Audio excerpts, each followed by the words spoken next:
Bueno, Andrés, no sé si todos lo conocen, pero imagino que sí.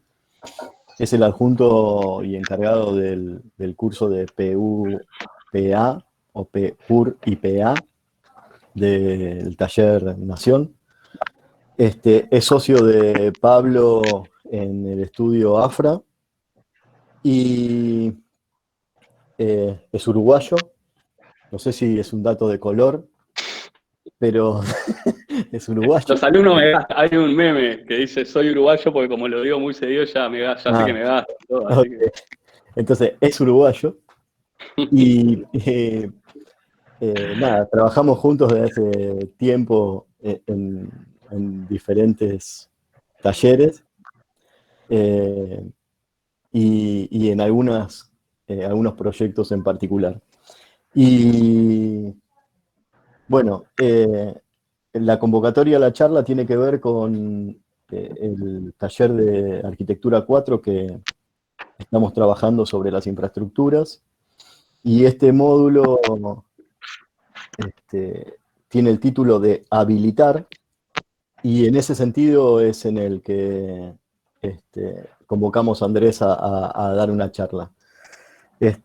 Habilitar, nosotros lo tomamos como esta idea de las infraestructuras como habilitadoras de territorios, pero también de posibilidades. Y como nosotros estamos trabajando sobre esta idea de cómo repensar las infraestructuras en relación a diferentes relaciones y no como infraestructuras unifuncionales como se vienen pensando generalmente. Eh, bueno, nada, en ese sentido es esta convocatoria y la invitación a la charla. Así que nada, Andrés, cuando quieras, puedes arrancar. Dale. Bueno, voy a apagar la cámara. Ya la apagué porque como tengo solo una computadora, si no se me mezcla un poco todo. Bueno, hola. Bueno, gracias Adri por la invitación, está buenísimo. Nada, más que charla, prefiero pensar que estamos charlando, charla informal, digamos, estamos en el taller hablando, pero en esta cuestión virtual.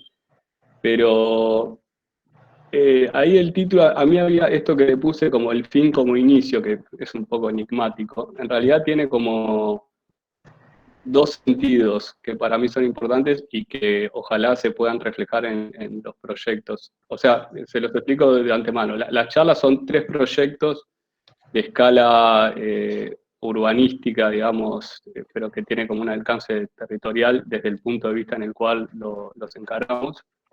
Fueron tres concursos.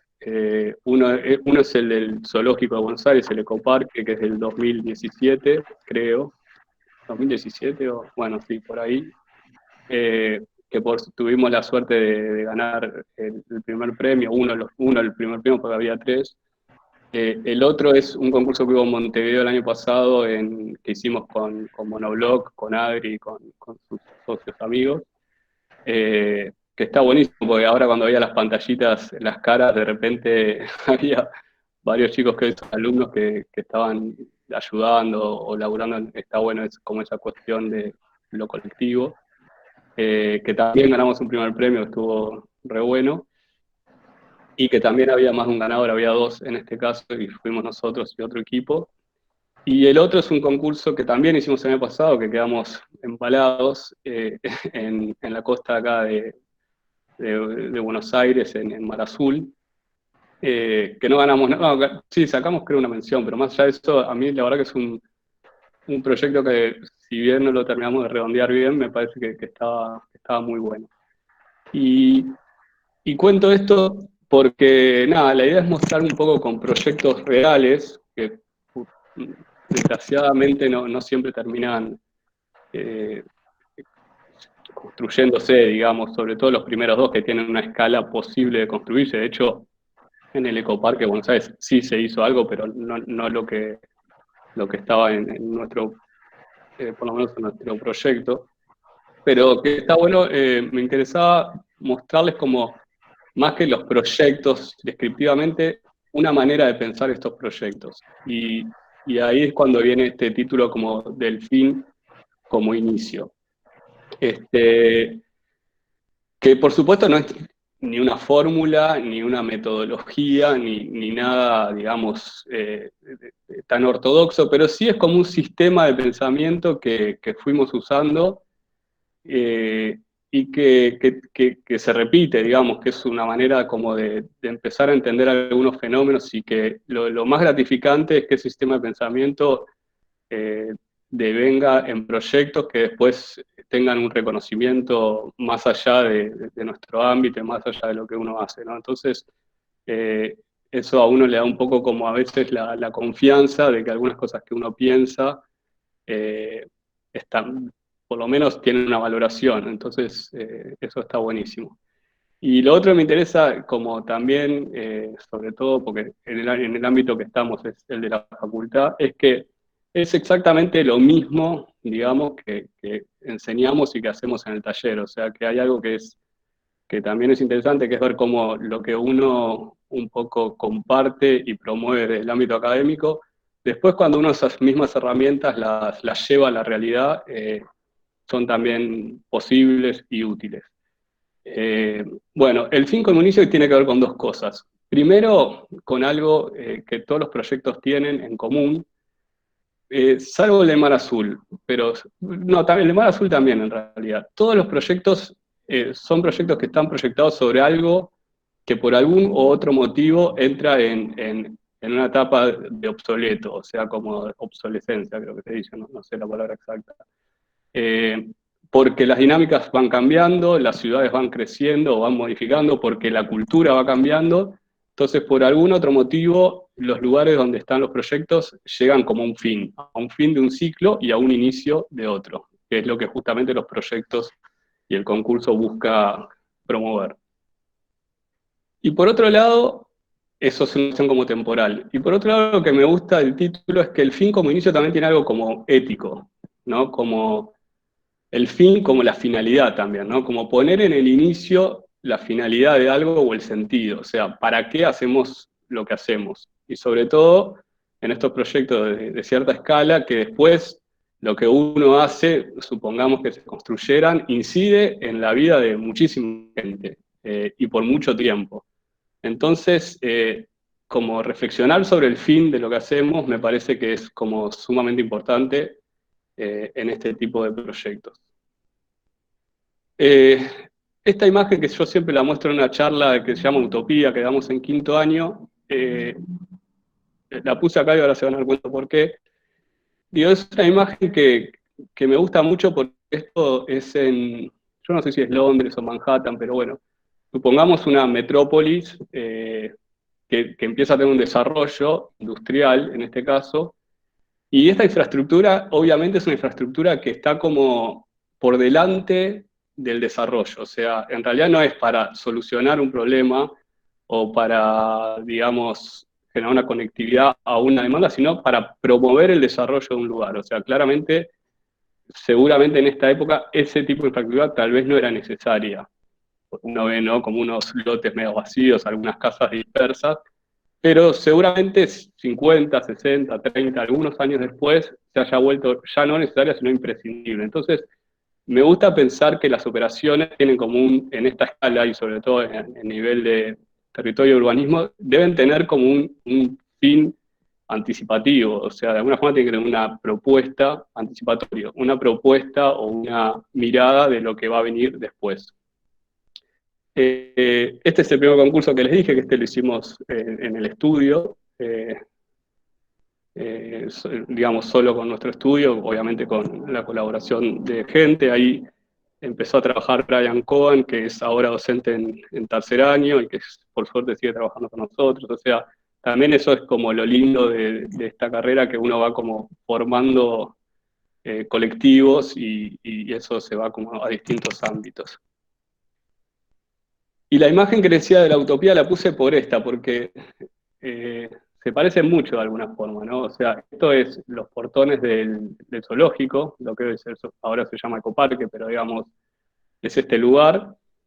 Y la realidad es que cuando se hicieron estos equipamientos, la ciudad lo necesitaba, o sea, si uno se pone a pensar, por ejemplo, todos los bosques de Palermo, o sea, el Parque 3 de Febrero, todo lo que hizo Thaís, como el Central Park en Manhattan, son proyectos que construyen una ciudad que todavía no existe. O sea, ¿por qué esos proyectos están? La ciudad después es lo que es, no es al revés. O sea, y hoy en día, me parece importante esto porque hoy en día hay una mirada todo el tiempo de la emergencia y de la urgencia, como que los espacios tienen que solucionar el problema que ya existe y no anticipar un futuro mejor para evitar que el problema exista. Digo, en este momento, que esto era a fines o sea, 1903, 1904, todos estos equipamientos, la verdad que se hacían para una ciudad que no tenía esa demanda de espacio público o esa demanda de áreas verdes, o sea, era una ciudad todavía mucho más amigable en términos ambientales de lo que es hoy, y sin embargo, igual se hacían este tipo de mega inversiones para una ciudad futura. Entonces, en ese sentido, estos equipamientos son como el puente que les mostré recién no sé si es Inglaterra o Manhattan. Y en esto del fin como inicio aparece una de las cosas que plantea el concurso del ecoparque, que es un fin de una época, un fin de un paradigma, un fin de una cultura, que es la cultura que entendía que el reino animal se debía estudiar viendo animales en cautiverio, ¿no? Como que la experiencia debía ser directa, o sea, que uno tendría que ir a un lugar a ver animales. Y lo otro que es interesante es que esa cultura es universal, no, pero por lo menos global, o sea, en casi todas las ciudades del mundo empezaron a ver en determinados momentos este tipo de programas que son los zoológicos. Y así como eso pasó más o menos en una misma época, también en una misma época en muchas ciudades del mundo, evidentemente por un cambio cultural que habla de los derechos, así como por suerte avanzamos socialmente en una cantidad de reconocimientos de derechos, también habla de los derechos de la especie animal. Entonces, como que el zoológico o el tener animales encerrados solo para verlos, aparte cuando hoy tenemos una accesibilidad a imágenes, videos, o sea que pareciera que no es necesario ir a un lugar a ver el animal, es hasta como no sé, es un programa que quedó como desactualizado para los valores culturales de esta época. Entonces, siempre nos interesó en este proyecto y en nosotros lo mostrar como pensar un proyecto en una condición temporal de futuro y pasado, ¿no? Como digamos, está bien, el proyecto lo estamos haciendo hoy, que es el 2000, 2020, ahí dice 2000 para simplificar el gráfico, pero bueno, estamos en el 2020, pero la realidad es que estamos haciendo un proyecto sobre algo que tiene ya 100 años de historia y estamos pensando un proyecto que si se hiciera, probablemente su próxima reconversión o la próxima vez que se revise, tal vez sea dentro de 100 años más. Entonces, como me parece que es muy importante entender como la dimensión temporal de los proyectos. Y nosotros en esta interpretación, que aparte nos gustaba porque coincide, ¿no? Como con la cuestión centenaria y bicentenaria de las ciudades, o sea, estos proyectos, muchos, y ahora lo vamos a ver lo mismo en Magua, se hicieron en un marco o en un contexto del centenario de nuestras ciudades, más que de las ciudades de la independencia, ¿no? Pero bueno, como festejando el centenario, y muchos de estos proyectos suceden en el bicentenario. Y ahí nosotros empezamos a pensar como en cuáles fueron los cambios, digamos, de paradigmas entre una época y la otra. Entonces, por ejemplo, pensábamos que ya no se habla tanto de paisajes, sino de ecosistemas. Los programas responden más que a lo individual, a lo colectivo, o sea, se fue como colectivizando el uso del espacio público. Y ahí empezó a aparecer como esta idea de ecópolis o ecosistema por encima de la idea del zoológico y el paisaje, ¿no? Y ahí había algo que nos interesaba como todo el tiempo, que es algo que si se fijan y ven la página del taller y escuchan cuando Pablo habla insistentemente sobre el mismo tema, que es, en definitiva, siempre estamos operando o reflexionando sobre la relación entre la cultura y la naturaleza, o sobre, en este caso, la ciudad y la naturaleza, pero siempre las operaciones están como en esa, digamos, en ese diálogo o en esa dialéctica entre la cultura y la naturaleza.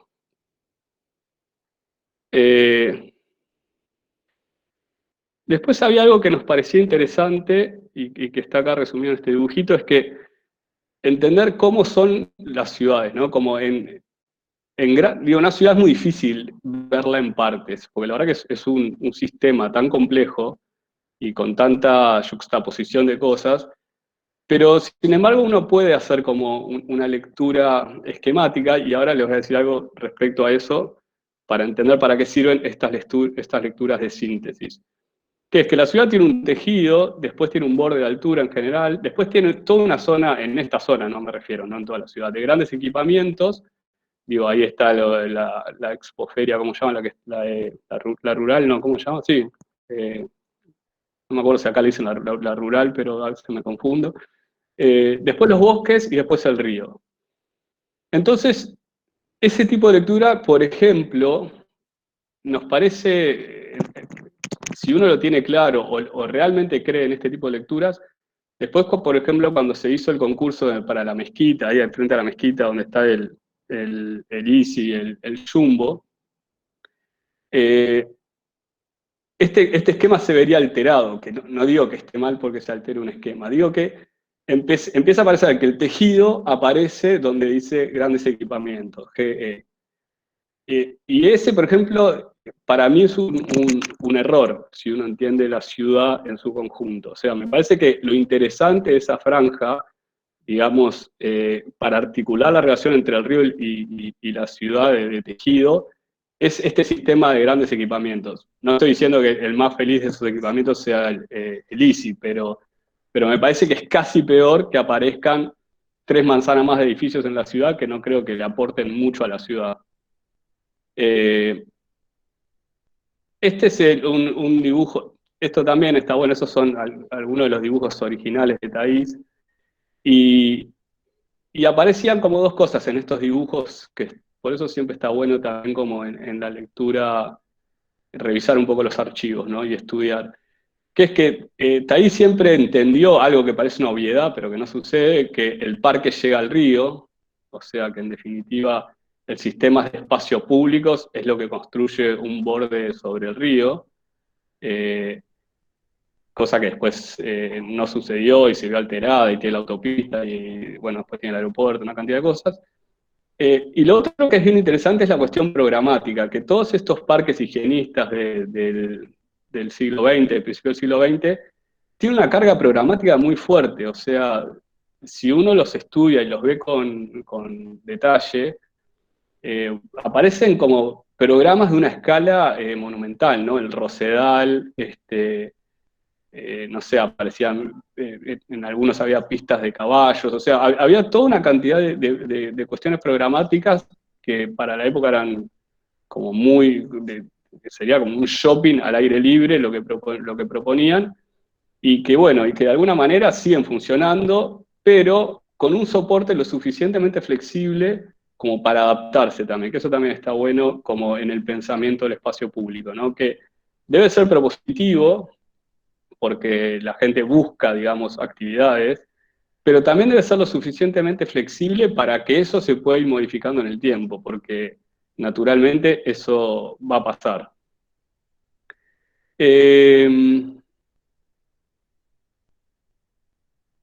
Bueno, ahí aparecían como, de nuevo, ¿no? Como el concurso, por supuesto, no nos pedía que hagamos todo este tipo de reflexiones, simplemente nos pedía que resolviéramos un tema edilicio dentro del ecoparque, pero siempre recomiendo hacer esto que hacemos en el curso de quinto, como este ejercicio del Zoom, hacer el ejercicio de tratar de poner la pieza, ya sea de un concurso o de un encargo particular, de lo que sea, dentro de distintos contextos y ver cómo verifica en distintos contextos. Entonces, en ese sentido nos interesaba entender que esa pieza era parte del corredor de Sarmiento, que une Plaza Italia con el río, con una pequeña operación cerca de ríos, esa unión se podría lograr bastante bien. De hecho, el concurso que hicieron ahora es lo que termina de conformar esta reflexión.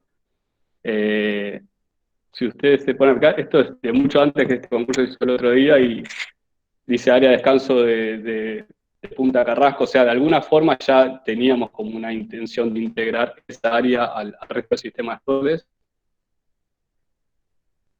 Después, una vez que uno hace ese análisis, está como el proceso inverso. A mí me gusta siempre también recomendar esto, que los proyectos los encuentren en el medio de dos escalas. O sea, como arrancar desde la escala más amplia en el cual el proyecto pueda tener algún tipo de injerencia, y por otro lado meterse desde el otro extremo también, ¿no? Desde los programas, los edificios, los metrajes, el sistema tecnológico. O sea, y la verdad que los proyectos, cuando en el medio encuentran un lugar como de equilibrio, me parece que normalmente están bien, porque dan respuestas, son bastante consistentes, porque dan múltiples respuestas hacia distintos lados.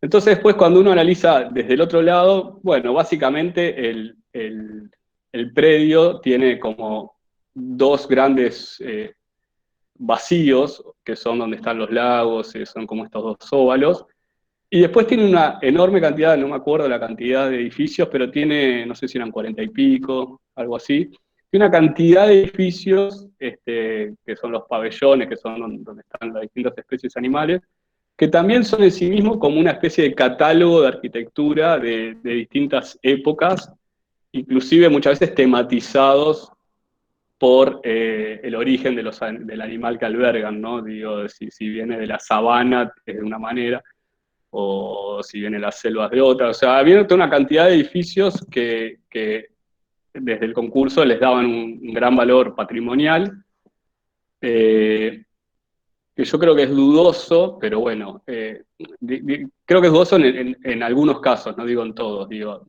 no todos, que tiene que ver también con una reflexión sobre el patrimonio, ¿no? No todo por ser viejo está bien. La verdad que hay cosas antiguas que están muy mal, y cosas nuevas que las podrían superar.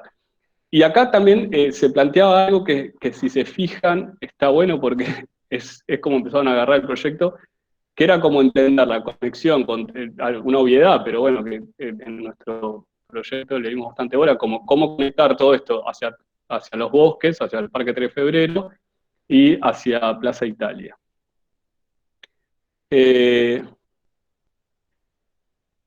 Después me interesa algo que también es como que cuando hablaba al principio del sentido, tiene que ver con inventarse algún tipo de alcance cuando uno proyecta, ¿no? La verdad que los proyectos, si bien tienen muchas cuestiones que se pueden deducir, digamos, del estudio, del sentido común, a veces también por momentos necesitan como un chispazo de voluntad.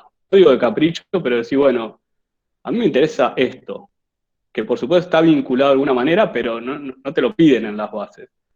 Entonces, en ese sentido, en este proyecto, apareció una idea que aparte, evidentemente, acá dice P61, o sea, es la página 61 de no me acuerdo qué libro, pero que decían como, los griegos concibieron la contemplación libre de toda la naturaleza a partir de la idea del cosmos. Es una idea de totalidad que muere con las ciencias modernas y el desarrollo de las técnicas. O sea, hay algo que es entender la cultura en función a la mirada. O sea, por supuesto, toda la modernidad y el estudio científico nos ha llevado hacia grandes avances en lo tangible, digamos, en el conocimiento real de las cosas, pero la ignorancia que había previo a conocer tanto, también habría un recurso simbólico muy potente. O sea, que yo creo que en la medida que las cosas se conocen más, también se va perdiendo como esa capacidad simbólica de las cosas. Entonces, ahí había algo que apareció también como idea, que era decir, bueno, en este eje está el planetario, que es un poco lo que estudia el universo, o sea, es como algo expansivo que mira hacia afuera, y ahí apareció esto como el interior biológico total. O sea, apareció la idea de meter dentro del proyecto algo que fuera lo inverso al planetario, o sea, algo que mirara hacia adentro de lo que es el sistema de la naturaleza y el sistema de la vida.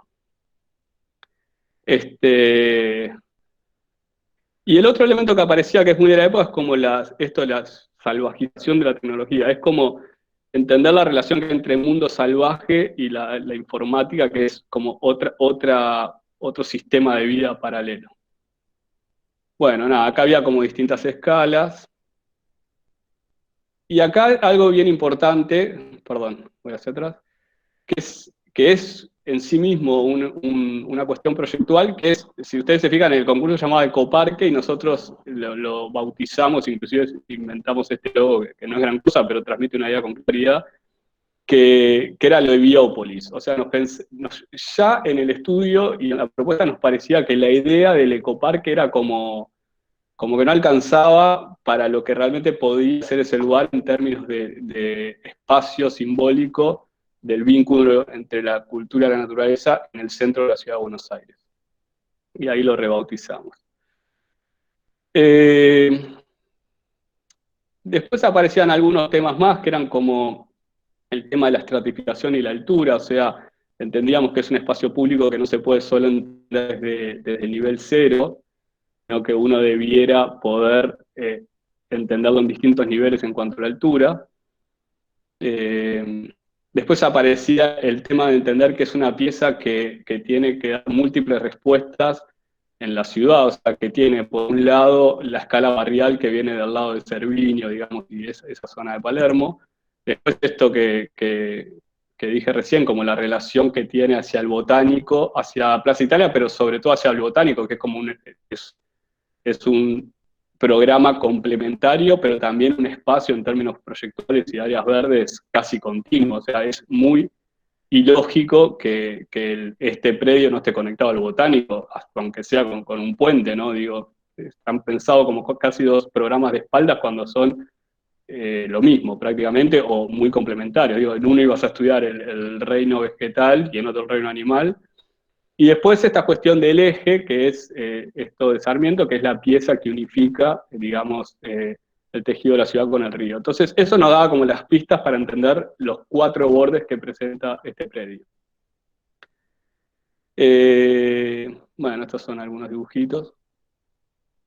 Bueno, y ahí, con todo esto, como esta ensalada de reflexiones, nada, después había que armar un proyecto. Esta era la primera lámina del concurso, o sea, eso también me parece importante. O sea, cuando uno tiene una idea, me parece que también es muy importante cómo es la transmisión de esa idea. O sea, cuando uno pone esto como primer dibujo, digamos, en realidad lo que estamos queriendo decir es mucho de lo que les acabo de contar en esos dibujitos. O sea, nos interesa entender esta pieza como una más del sistema de áreas verdes que tiene la ciudad y que tal vez alguna vez imaginado llegando al río, y nos interesa pensar que esto puede llegar al río. Después nada, el concurso en sí, lo que hacía el proyecto era como rescatar esos dos sistemas de espacios y de áreas. Planteaba una cosa que era interesante, que es como hacer una costura que entre esta ciudad, esta calle que se llama Avenida Colombia, que es donde está la Embajada de Estados Unidos, que es esta, y este otro lado que es Cerviño, o sea, de alguna forma esa discontinuidad que rompe bastante el sistema, digamos, de la ciudad en dos. Nos parecía que era importante unirlas, entonces había una operación acá de desniveles que permitía unir estos dos bordes. Y después, nada, en reflexión a esos dibujitos planteamos unos equipamientos que tenían como una respuesta más de escala barrial hacia este lado, el ensanchamiento del veredón en Avenida Sarmiento y que a su vez se complementa con el veredón que ya está proyectado al lado de enfrente, que es el borde de la rural, que hay como unas rampas y ahí se encuentran, no sé, hay cosas de skate, o de repente yo a veces paso corriendo por acá y hay chicos que están bailando, qué sé yo, es como un equipamiento bien urbano de plaza dura en ambos márgenes, nos parecía que no podía quedar de un lado sí y del otro no. Eso hacía que algunos de los edificios que hoy se entienden desde la reja para adentro empiecen a estar incorporados, digamos, de la reja hacia afuera, o sea, entender que legítimamente ya forman más parte del corredor que del interior del parque. la conectividad con el botánico. Adentro una serie de programas, digamos, que lo que hacíamos es estos edificios que muchos funcionan como autónomamente, empezamos a hacer como una especie de racimos de edificios, entonces para sintetizar un poco más. Y lo que, bueno, este es un edificio muy importante que es la Jaula de los Osos, que ahí proponíamos un cine temático en relación, no sé, nos imaginamos que si esto era todo vinculado al mundo de lo biológico y de la naturaleza, no sé, podría haber un cine con una curaduría del Inca que, por ejemplo, tuviera películas que mostraran sistemas de paisajes o de espacios verdes o documentales que tengan que ver con el medio ambiente, no sé, como que tuviera una curaduría particular en función de la temática que acá se desarrolla. Y aparecía una pieza que era el único edificio nuevo, que es este círculo que ven acá, esta geodesia, que era este como Museo de la Humanidad, que para nosotros era como sumamente importante, o sea, es en toda esa comprensión, digamos, y en toda esa lectura crítica que hacíamos, Museo de la Evolución, le llamamos, perdón, esa pieza era como lo que relanzaba 100 años más este espacio. Eh, Nada, lamentablemente, nada de eso se hizo. Entonces, bueno, esto, como algunas intervenciones están simplemente como tiene más que ver con lo programático, o sea, tomar edificios que existen, este es uno que está por Avenida Las Heras, que está muy bien, y simplemente lo que hacíamos es un edificio que funciona muy hacia adentro, lo hacíamos funcionar hacia afuera, y no sé, por ejemplo, acá podría funcionar la sede central de vida silvestre. Después, esto que lo que le decía el espacio Inca con el edificio de la Jaula de los Osos, que es esto. Después hay algo que es bien interesante porque esto, si bien no se construyó tal cual los concursos, hicieron algunas cosas. Por ejemplo, si ustedes se fijan, empezaron a trabajar las dos puntas, la que da Plaza Italia y hacia Avenida Libertador. Es lo primero que abrieron. Eh, los programas no tienen mucho que ver, pero hay una cosa bien interesante que, por ejemplo, que se abrió todo un debate en varias charlas o reuniones de trabajo que tuvimos después de haber ganado, con respecto a lo abierto o cerrado que debiera ser este espacio público. Entonces,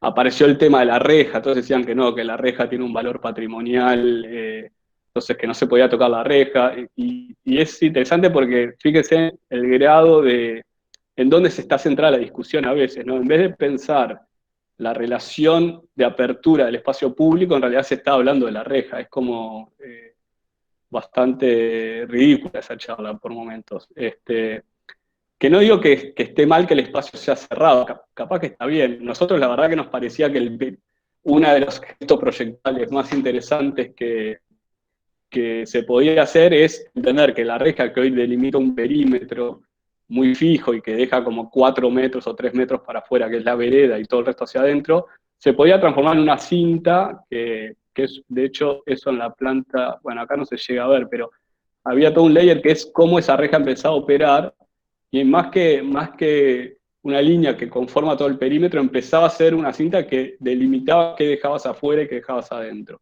Entonces nosotros ahí teníamos una estrategia que era generar unos sistemas de bordes más con agua o con terraplenes o con vegetación, no con una reja, y en todo caso llevar la reja a cerrar los dos óvalos, que era donde estaban los programas que ellos pretendían como preservar. Y después había un elemento que, bueno, acá está un poco, si está viendo Pablo se va a enojar porque siempre me dijo que esta imagen era horrible. Pero es verdad, ahora le doy la razón porque está como sobredimensionada. Pero no importa, lo que era importante era que nos gustaba que también que todo este complejo tuviera como un display o como un sistema de información hacia Plaza Italia, que es el punto más denso de toda esta zona y uno de los puntos más densos de Buenos Aires. Y ahí había, yo siempre me quedé con una idea en la cabeza que en un viaje, digo, tuve la suerte de haber ido a Japón, y una vez visitamos una ciudad y esto era en el 2003, 2004, en la plaza central de la ciudad estaba este cartel, digo, de hecho de ahí salió la foto. Y fíjense cómo funciona el cerebro y hasta cómo uno va proyectando, ¿no? De repente eso que fue hace mucho tiempo siempre me quedó dando vueltas en la cabeza. Y en los dos proyectos que le voy a mostrar aparece este tema de nuevo, que era cómo también la cultura se nutre de la información y cómo los recursos naturales pueden, si están bien informados, incidir sobre el comportamiento de la gente. Esto en Japón lo que hacía es un display que estaba en la plaza, como si estuviera acá, en vez del obelisco estaba este cartel, y lo que hacía era mostrar las napas subterráneas de la ciudad, mostraba de dónde salía el agua potable que todos los ciudadanos consumen, y mostraban los niveles en el cual estaba, o sea, si estaban con menos o más reserva.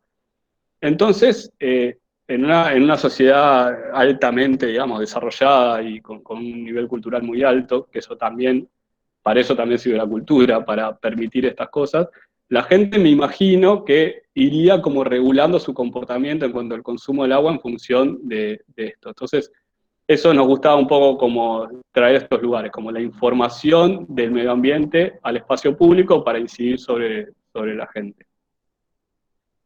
Y bueno, ahí estaba como esta pieza del Museo de la Evolución, que era como la única pieza nueva.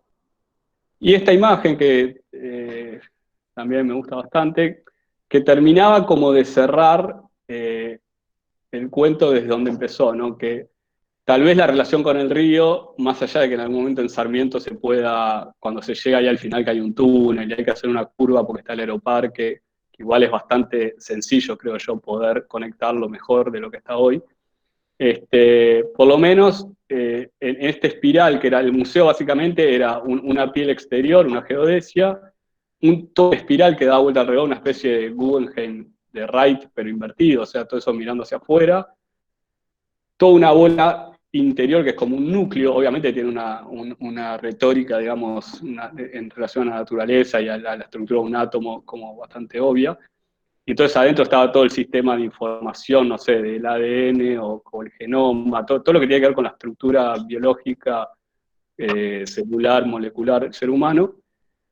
Y afuera tenía como este mirador, que es otra de las ideas persistentes que tenemos, que es como el espacio público en la altura, que la verdad que es algo que normalmente no hay mucha disponibilidad. Entonces, de este lugar, como por lo menos reconocer el río de nuevo y terminar como de cerrar esta cosa de adentro afuera. Y por último esto, había algo, esto está muy vinculado a algo que Pablo dijo el otro día, que es imaginarse, aunque sea a nivel de hipótesis, de dónde salen los recursos para hacer un proyecto. Entonces, en realidad el concurso lo que pedía era como un Excel de gasto, cuánto vale el espacio público, los bancos, esto, lo otro, como una especie de ecuación, y nosotros hicimos más que ese Excel, hicimos una especie de estrategia, ¿no? Dijimos, no hagamos un Excel que ni lo sabíamos hacer ni teníamos tiempo, pero dijimos, empecemos a pensar cómo se gestionaría este espacio. Entonces, nos dijimos, bueno, obviamente va a haber gasto, construir esto vale plata, pero ¿de dónde podrían salir los aportes? Entonces nos imaginamos como un modelo en 3 escalas, que uno respondía y que también tenía que ver con el propio predio, o sea, decíamos, bueno, todo el sistema de bordes tiene que ver con la capital, porque en realidad es casi que parte de lo que hace el conformado del espacio público, veredas, arbolados, todo eso, o sea, forma parte del espacio público de la capital, y ahí vimos los programas que tenían que ver de alguna manera con esto, ¿no? O sea, esto que decíamos, el cinemático del Inca, Vida Silvestre, no sé, un teatro temático, porque ahí está el Teatro Cervantes, creo que se llama, la biblioteca especializada, además de la naturaleza, no sé, se podría llamar biblioteca Darwin, Humboldt. Después, nos parecía que había una escala intermedia, que era todo lo que sea en el medio que nos gustaría que funcione a nivel nacional. Entonces decíamos, bueno, perfectamente puede estar todas las áreas protegidas, las reservas naturales, o sea, en los pabellones pueden funcionar como las distintas oficinas del sistema de áreas protegidas de la Argentina. Y también nos parecía que eso tenía que ver como una cosa de activo y pasivo, o sea, nos parecía que y uno le podría cobrar un canon mínimo a las empresas, no sé, acá siempre es muy estigmatizada Barrick Gold, pero podría ser cualquier empresa que de alguna forma en los recursos naturales que intentamos cuidar, nada, que pongan guita y construyan este parque. La realidad es que es una locura si uno pudiera mensurar la riqueza en términos económicos que se está explotando en este país mediante empresas extranjeras, pedirles una limosna, creo que yo, para construir un parque de alta generación, inclusive con este edificio, parecería viable. Por supuesto, después, desde la gestión, de todo lo que a uno del sentido común le parece viable, es imposible. De hecho, creo que ganamos este concurso. No quiero hacer política en esta charla, pero es inevitable decirlo, porque aparte es una realidad. Asumió Macri muy poco después y sacó el canon que se le cobraba a las empresas mineras, que creo que era un 1%, no sé, era una ridiculez, pero además esa ridiculez se la sacó, o sea que ni siquiera eso. Y después, a escala global, nos gustaba pensar el edificio central, que es este óvalo, esta pieza central, y que tenía esto, el Museo de la Evolución, como una cuestión mucho más cósmica y planetaria, digamos.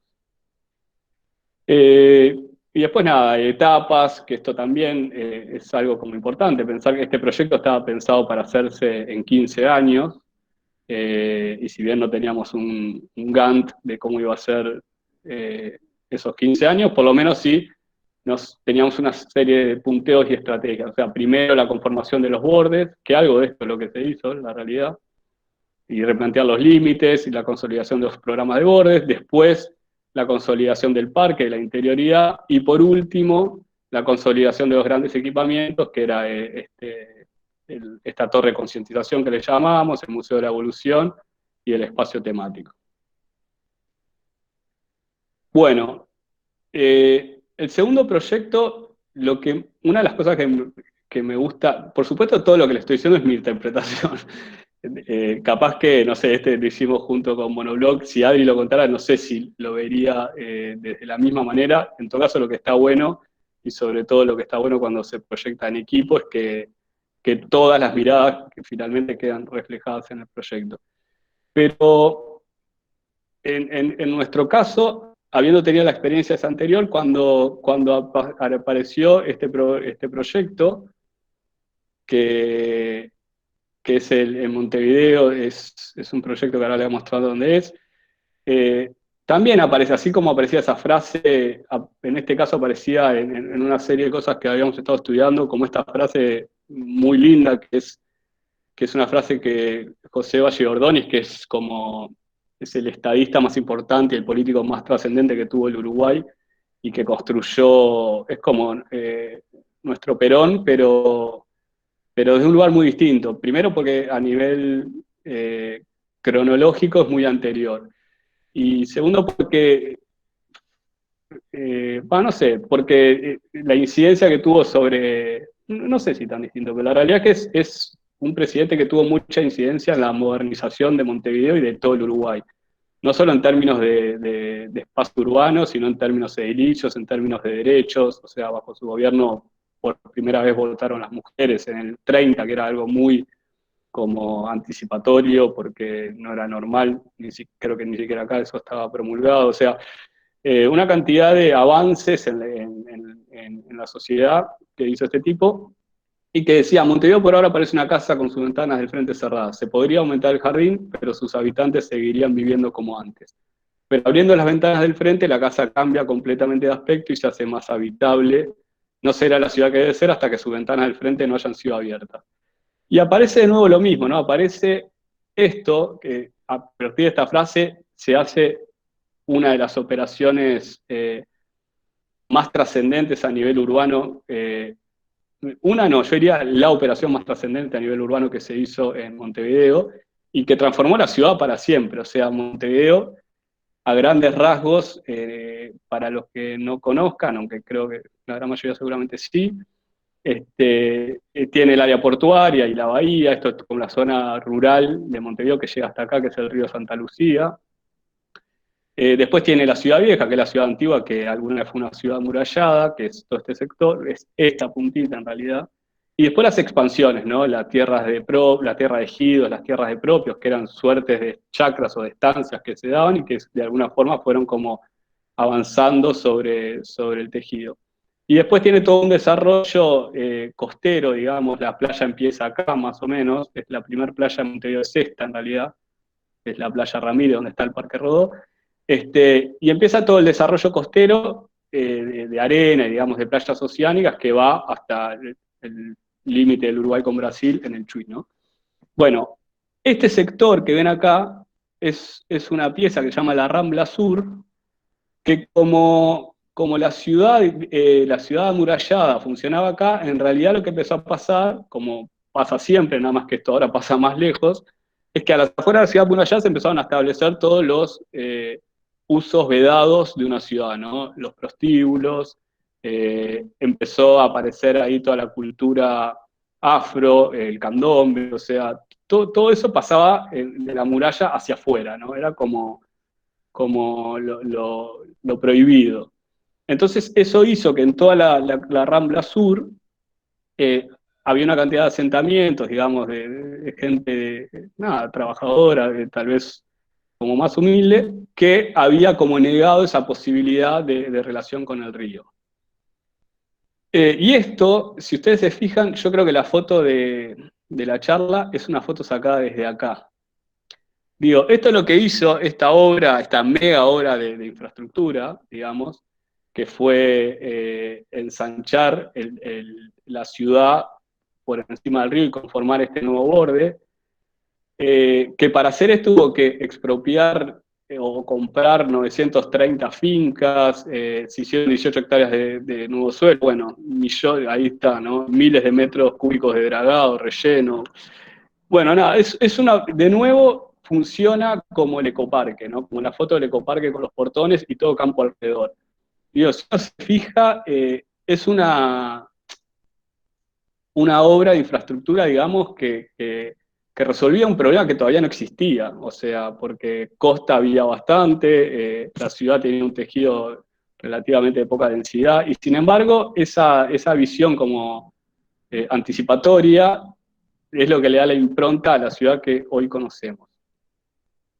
Y dentro de eso, de ese sistema, en la punta contra la ciudad vieja, está este edificio, que es donde hicimos el concurso, que se llama Área de Iquemagua. Está bueno, esta foto la saqué de un diario viejo y me encanta porque existía la playa, ¿no? Por supuesto que no es la playa más agraciada de la costa uruguaya, pero sin embargo es la que mucha gente tiene en su proximidad, entonces se usaban. Acá están este es, tanque de gas, y en realidad este edificio también era un equipamiento infraestructural, o sea, era una planta convertidora de gas que, que fue un emprendimiento privado de un tipo que se llamó el Barón Maguá, que también es interesante, ¿no? En Uruguay pasó mucho, y supongo que acá también, que había esta especie de filántropos o de gente que tenía mucho dinero y que además de hacer plata, porque obviamente hacía plata, también tenían como una vocación de mejorar una sociedad o una ciudad o un espacio. Entonces el tipo introdujo la conversión del gas a este lugar para darle electricidad, no, para darle justamente gas a todo el alumbrado público de la ciudad amurallada, de la ciudad vieja, con faroles a gas, obviamente. Pero bueno, no existía la Rambla, nada de esto. Y ahí, en este momento, aparece de nuevo como la reflexión sobre la época, ¿no? Entonces, entendíamos que de esta visión como antropocéntrica, digamos, donde el hombre es el centro y la verdad que todo el proyecto Rambla Azul es un poco la expresión de eso, ¿no? Como del poder de la ingeniería, de la infraestructura, la capacidad del hombre para transformar. Nada, tal vez estemos entrando este es un uruguayo que se llama Gudinás, a una etapa más biocéntrica, ¿no? Donde las políticas ya empiezan a tomar mucho más en serio los factores ambientales, donde la naturaleza empieza a ser un sujeto de derecho, nada, y donde el hombre se desplaza un poco de la centralidad, o sea, por primera vez incomodamos al dibujo de Leonardo del hombre con los brazos abiertos como centro de todo, y empezamos a entender que si no ponemos a la naturaleza en el centro, el hombre tampoco tiene demasiado destino porque finalmente es parte de la naturaleza y nada, y es como su contenedor natural. Entonces, esto también era como una cuestión de época que nos interesaba como incorporar a la reflexión. Y después el otro tema era también, lo mismo que les decía en el proyecto anterior, como entender esta cuestión del bicentenario, ¿no? O sea, en Montevideo, en el centenario, se construyó, entre otras cosas, valga la redundancia, el Estadio Centenario, pero no solo eso, hay muchas obras que datan de esa época como para celebrar el centenario, y además en un momento donde, también esto es bueno decirlo, eh, Uruguay gozaba digamos, de un bienestar económico nada, que a partir del 50 empezó a decaer bastante, básicamente porque era productor de materias primas en los periodos de entreguerra. Bueno, una historia que conocemos muy de cerca porque no es muy distinto a lo que pasa acá. Pero bueno, nos gustaba pensar esta obra en ese sentido también, como en la escala del Bicentenario. Eh, entonces, de nuevo, aparece como, piensen que todo esto son reflexiones que nos hacemos nosotros a partir de la oportunidad de un proyecto. O sea, el proyecto no pedía nada de esto, pedía refuncionalizar 3 edificios y pensar un poco la Rambla. O sea, en ningún momento nos pedían que tuviéramos esta mirada. Y eso me parece también interesante, como cuando les decía como lo de tener una intención, un sentido o hasta a veces un capricho. Me parece que siempre que uno proyecta debe complementar a lo que le piden lo que uno mismo se pide, ¿no? Y lo que uno mismo se pide está atravesado por lo que uno piensa, está atravesado por un sistema de valores, por pensamiento ético, político. O sea, la realidad es que lo que uno se pide es muy importante cuando uno proyecta también. O sea, por lo menos así lo creo yo. Bueno, y aparece entonces esto, ¿no? Empezamos a entender que este punto es un punto que puede juntar como dos grandes sistemas de espacios públicos que tiene la ciudad de Montevideo, que son las plazas interiores, que se dan a través de la avenida 18 de Julio, que es la avenida, y después la peatonal Sarandí, que es la avenida más principal, digamos, o central, que va como uniendo todo un sistema de espacios y de plazas, perdón. Y el otro sistema, que es un sistema continuo, que es el de la Rambla, ¿no? Que ya no se da tanto en términos de un rosario de piezas concatenadas, unidas, sino que es lo que le da mayor sentido es como su continuidad. Y lo que entendíamos es que en este lugar, donde está el proyecto, hay como una oportunidad única en la ciudad por proximidad de distancia y por una situación muy particular que ahora les voy a mostrar en un dibujo, que es que como en este lugar es donde se unió la ciudad vieja con la ciudad extramurallas, o sea, la ciudad murallada con la ciudad afuera de las murallas, quedaron toda una serie de vacíos urbanos que después se fueron completando, eh, en donde es como un lugar posible para ciertos como experimentos edilicios, por decirlo de alguna manera. Este era el predio, digo, un predio que además tiene la particularidad de que tiene, creo que estos son 800 metros más o menos de balcón al río, pero en realidad está todo cerrado. Uno cuando está dentro del predio tiene una muralla y no lo ve el río, salvo que se ponga por estos lugares. Que tiene una calle que esta calle es la continuidad de esta calle que viene por acá y termina medio en la nada, o sea, termina como partiendo dos predios, obviamente porque todo esto hoy funciona como un lugar cerrado. Y que lo que tenía como tema importante, digamos, era, por supuesto, su ubicación, su disponibilidad de espacio, todo este vacío, y algunos edificios realmente muy interesantes. Digo, que no solo pedían que los preserven, sino que uno, como proyectista, se ponía muy contento de que eso así fuera, porque realmente son muy valiosos. Que es que es un edificio que se llama Las Carboneras, este otro y este que está acá al fondo. Son como los 3 edificios realmente como de valor de preservación. Y después lo otro que nosotros incorporamos, que el proyecto no lo pedía, o es más, no digo que lo prohibía, pero en realidad el proyecto de acá para allá no es parte del proyecto porque pertenece como a otra jurisdicción. O sea, esto es parte de la Intendencia de Montevideo y del Ministerio de Energía, que fue el que convoca el concurso, y esto acá atrás es de la Naval, es un dique seco, es el único dique seco que hay en el Uruguay para arreglar barcos. Acá, por ejemplo, estuvo mucho tiempo el Capitán Miranda, que es como la fragata Sarmiento de acá, o sea, como el barco insignia nacional, digamos. Y nada, y es como el único lugar donde se hace este tipo de reparaciones de barcos con un dique seco, que básicamente un dique seco es un dique donde entra el barco con el agua, después el agua se va y el barco queda como en el aire. En el aire no, apuntalado con andamios, todo, pero se lo puede recorrer desde todos lados. Después estaba esta otra cuestión que nos importaba mucho, que era entender esto como uno de los fenómenos más que construyen como un skyline, o que, ¿no? que le dan como una impronta a las ciudades del río.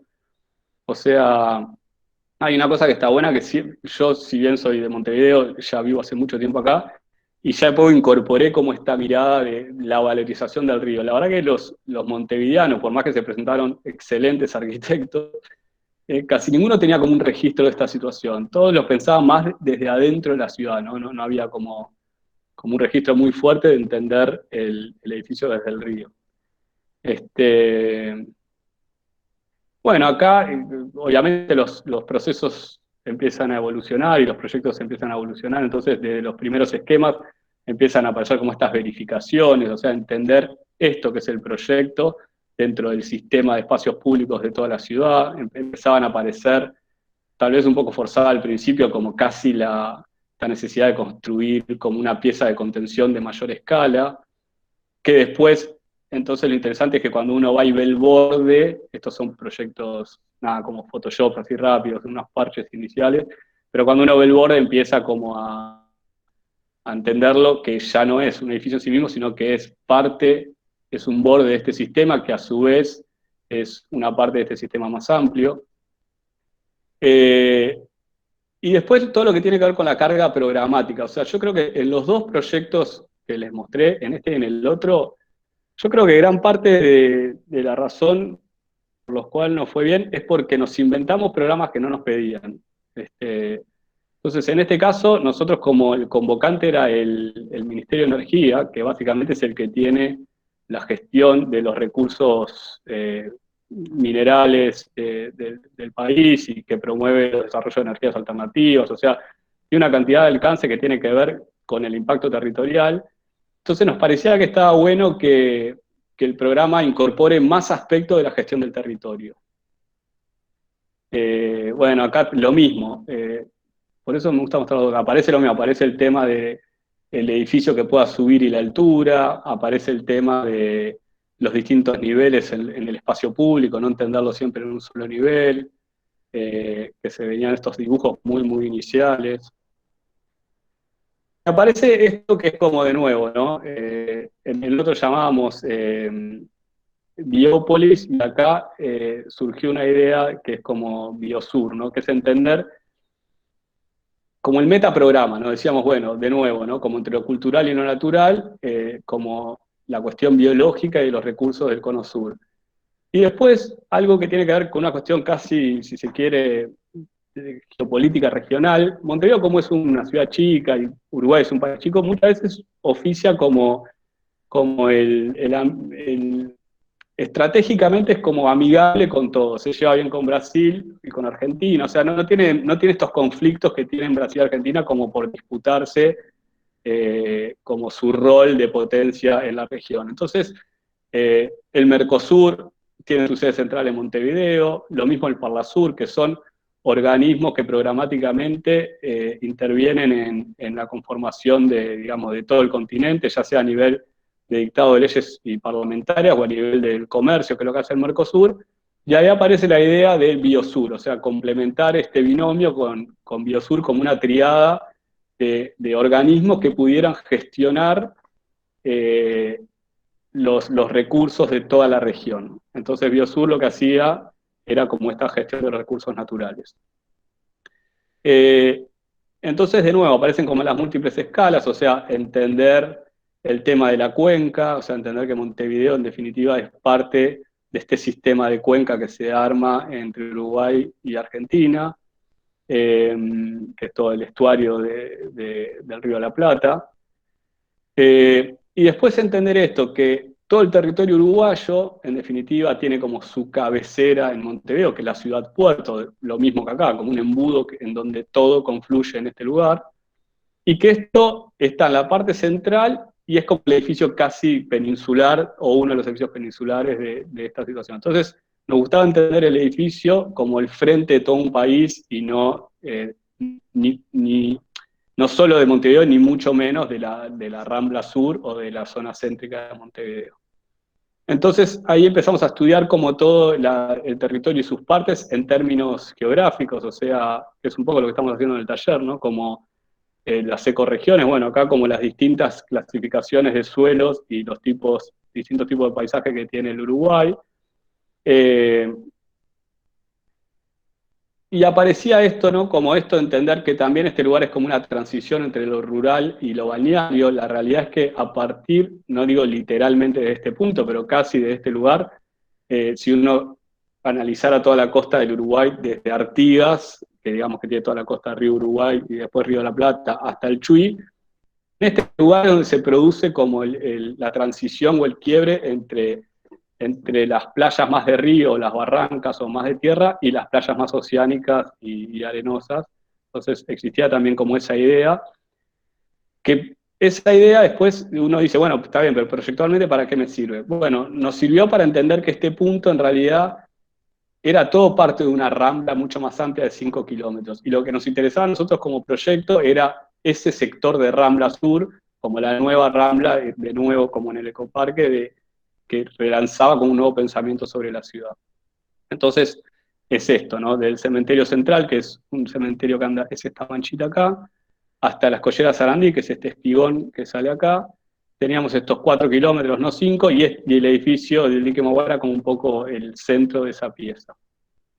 De nuevo aparece lo de la cuestión ambiental, entonces aparecía la idea de operar sobre la rambla que tiene, o sea, hay una situación que ahora la vamos a ver en un dibujo, que Montevideo tiene una cantidad de espacios públicos muy desaprovechados hacia el tejido. Después tiene la Rambla, que como tiene mucho tránsito vehicular, corta un poco. Y después tiene la vereda de la Rambla, que hoy en día tiene 7 metros, que no es escaso, porque la verdad que la ciudad de Montevideo, al tener tanto frente costero, la verdad es que nunca se siente como con un uso demasiado denso, pero que pensábamos que si corríamos la calle del auto, hacíamos como un enroque y la pasamos para el otro lado, que tiene una serie de vacíos muy desaprovechados, nos podíamos ganar en todo un trayecto de donde iba el auto un ensanchamiento de la Rambla, y eso era lo que le daba el sentido de particularidad a estos 4 kilómetros y lo que le decía como esta transición entre lo rural y lo balneario. Y ahí aparecerían de nuevo, como además de un sistema de espacios públicos, estos indicadores ambientales, bueno, algunas estrategias similares. Después, esto que les decía, o sea, una vocación importante del proyecto era como unir el sistema de plazas y el eje central de 18 de julio, que se continúa con las Colleras Sarandí y que termina en un espigón que es la Escollera. Esto ya se peatonalizó, entonces ya esto funciona como, hay como una vocación de que sea como un espacio público lineal y continuo interior, digamos, que no tiene reconocimiento de la costa hasta que uno llega acá, y la Rambla. Y nos parecía que en este lugar era donde se debiera producir como esta cuestión de unión a partir de unos programas que ya fueron apareciendo. O sea, más o menos hasta los 70 la ciudad tenía como un límite fuerte en este lugar, este es un edificio de gobierno, y después en los últimos 20 años, fundamentalmente después de la reapertura de la democracia, se hizo una serie de concursos que fueron como extendiendo ese límite. Entonces, se hizo esto que es la ampliación de la Casa de Gobierno, que ya está construido. Hace muy poquitos años se terminó este edificio que era un viejo mercado, eh, que ahora es la sede central de la CAF, que es la Confederación Americana de Federaciones, creo que es como un banco a nivel latinoamericano, entonces también tenía que ver con esto. Y eso fue haciendo casi que ya se vaya llegando con esta serie de equipamientos al borde, y bueno, y nosotros entendíamos que en el otro sentido y en corte, Magua era parte de esto. Aprovecho para decirles que acá enfrente están haciendo un edificio monobloc muy lindo, así que van a ser parte de esa serie de edificios del Star System montevideano. Bueno, y después aparecía esta idea de nuevo, como el recurso como recurso. O sea, entendíamos que si uno hiciera como una especie de mapeo de los recursos naturales que tiene el Uruguay, en términos de calidad del aire, de los bosques, la tierra, el agua y el subsuelo, eso todo lo podíamos volcar a un programa que nos inventamos y que ahora y que se conformaba en el edificio.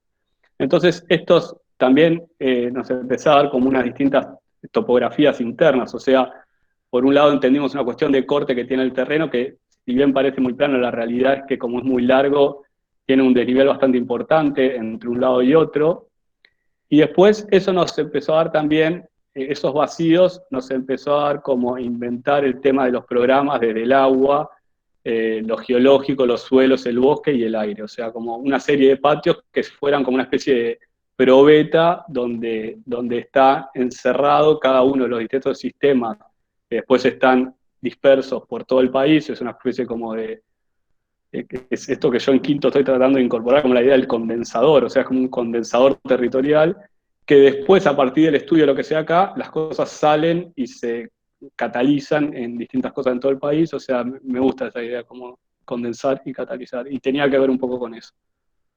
Bueno, estas ya son las láminas del concurso, o sea que un poco tienen lo que les venía diciendo en esquemas, o sea, y fíjense, este es un dibujo muy lindo, que el grafismo como busca como nada, enfatizar como esa idea, ¿no? De la rambla un poco más gruesa, que tal vez es perceptible, pero la unión con los sistemas de espacios y entender esta plaza como la plaza rambla, o sea, como el sistema, el espacio público que tiene algunas condiciones de los sistemas centrales y de plaza, que básicamente son grandes pavimentos, espacios verdes como muy controlados,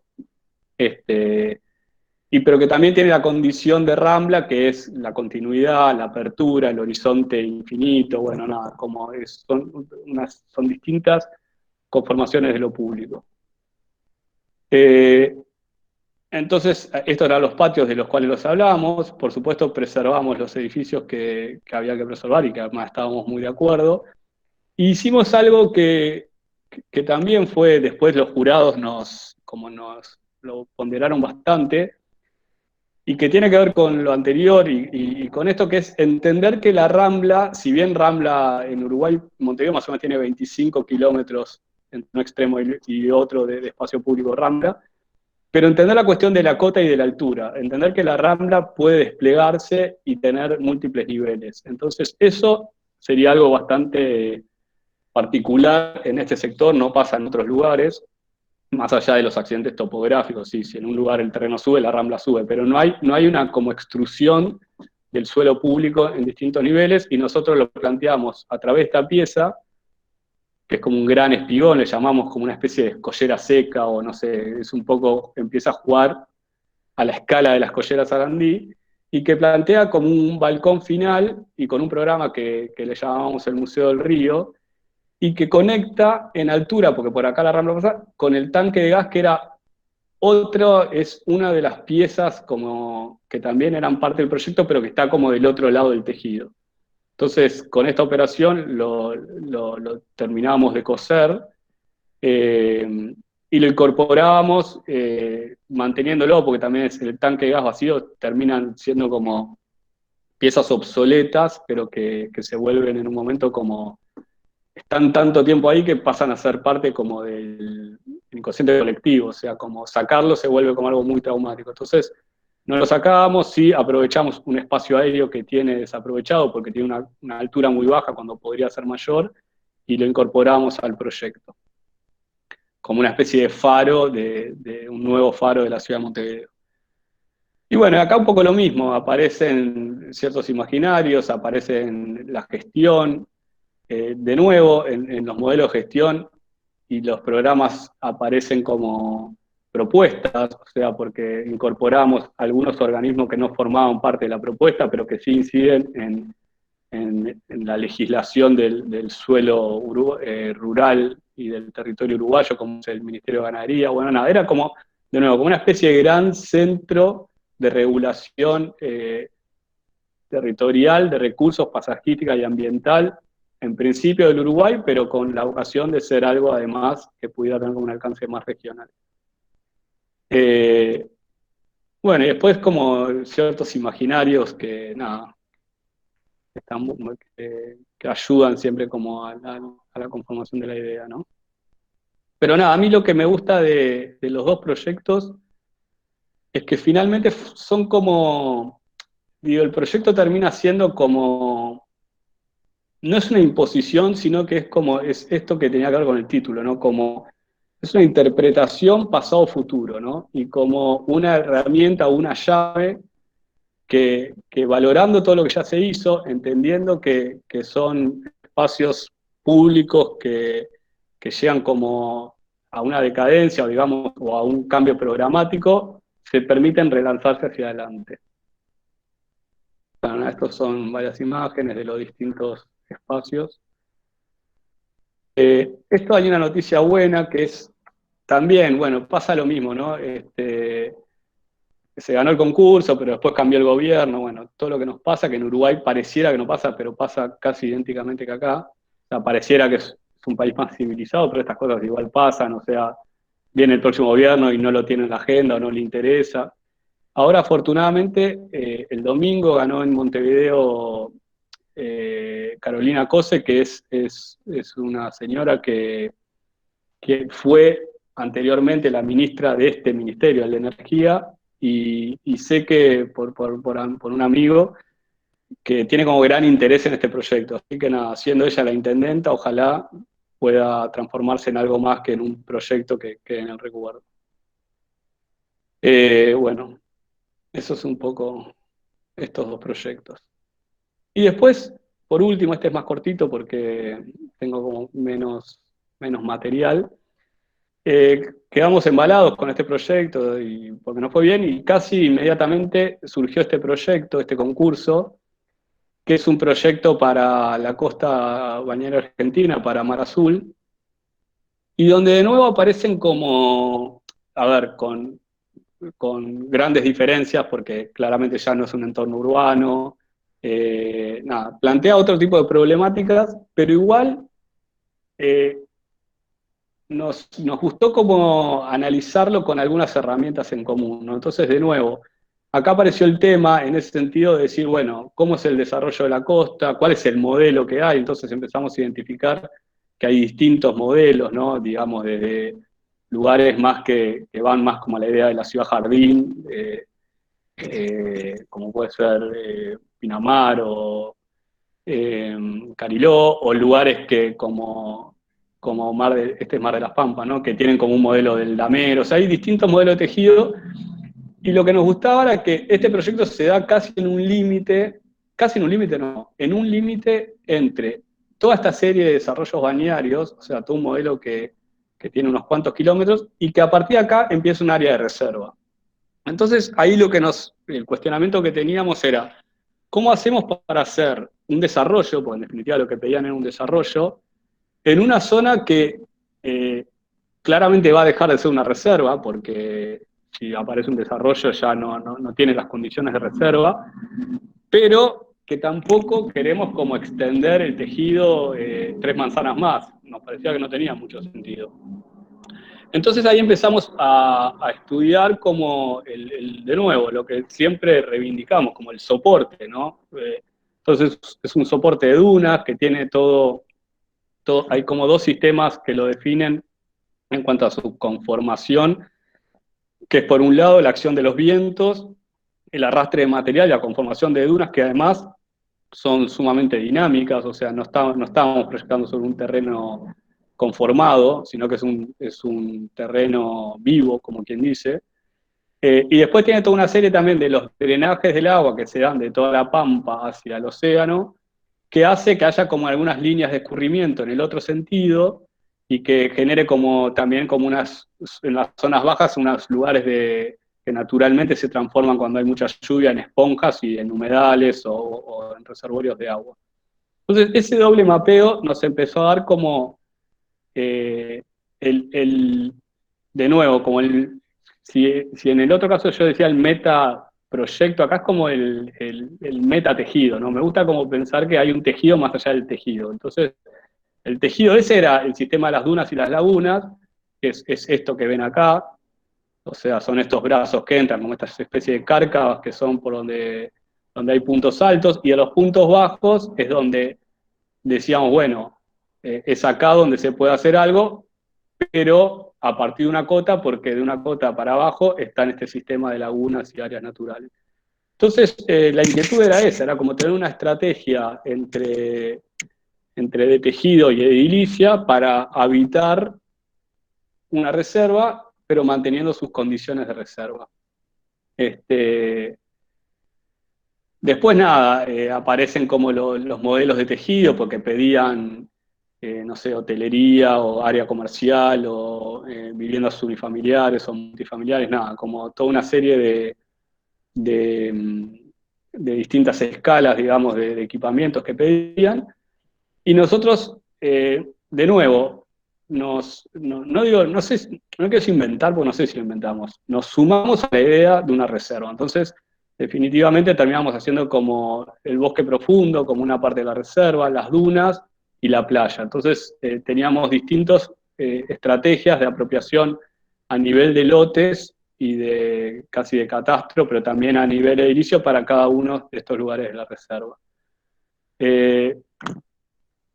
Y después nada, terminamos como, bajo esta mirada, terminamos como ponderando, inclusive priorizando más el imaginario de la reserva que el de las propias viviendas, que eran lo que pretendían que hiciéramos. Entonces nos importaba mucho como entender esta como serie de espacios y circuitos que te llevaban a la playa, o tener como unos hitos que te permitieran, no sé, ver en altura el paisaje. O sea, había como, de nuevo, un programa que nos inventamos que en principio no formaba parte de lo que pedían y que a nosotros nos parecía como sumamente importante.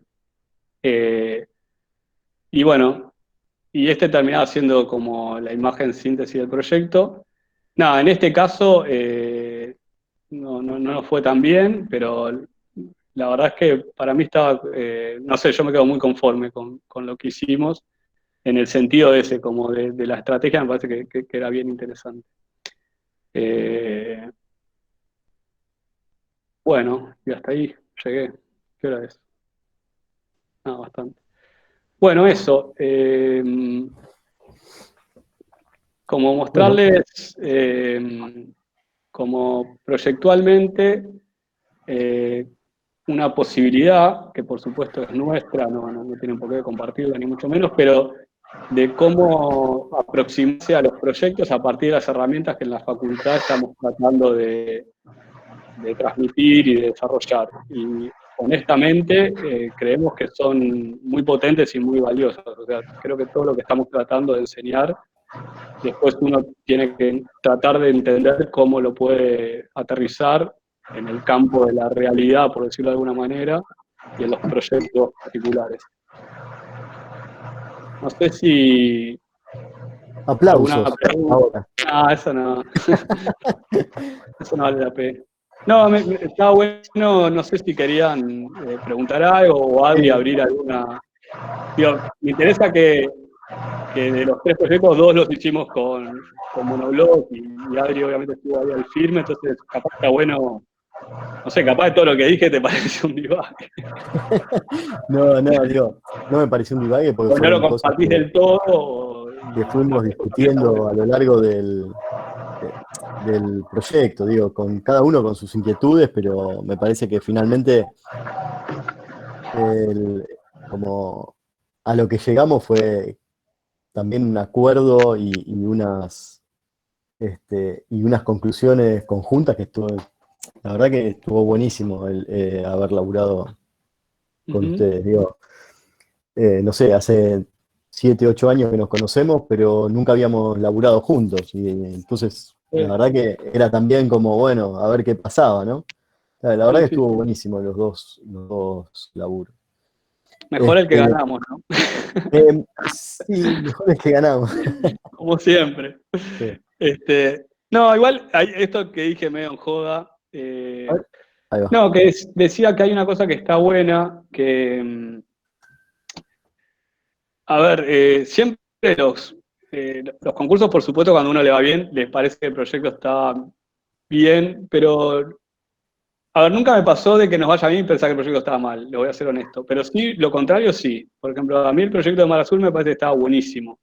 Y de hecho, no sé si está Guido Quiró por ahí o Aníbal, creo que muchos de los que están acá se presentaron y ganaron buenos premios. El Guido creo que ganó el segundo. Y, y sin embargo, a mí, a ver, no estoy poniendo en discusión, pero a mí me gusta nuestro proyecto más, honestamente, por eso lo hicimos así.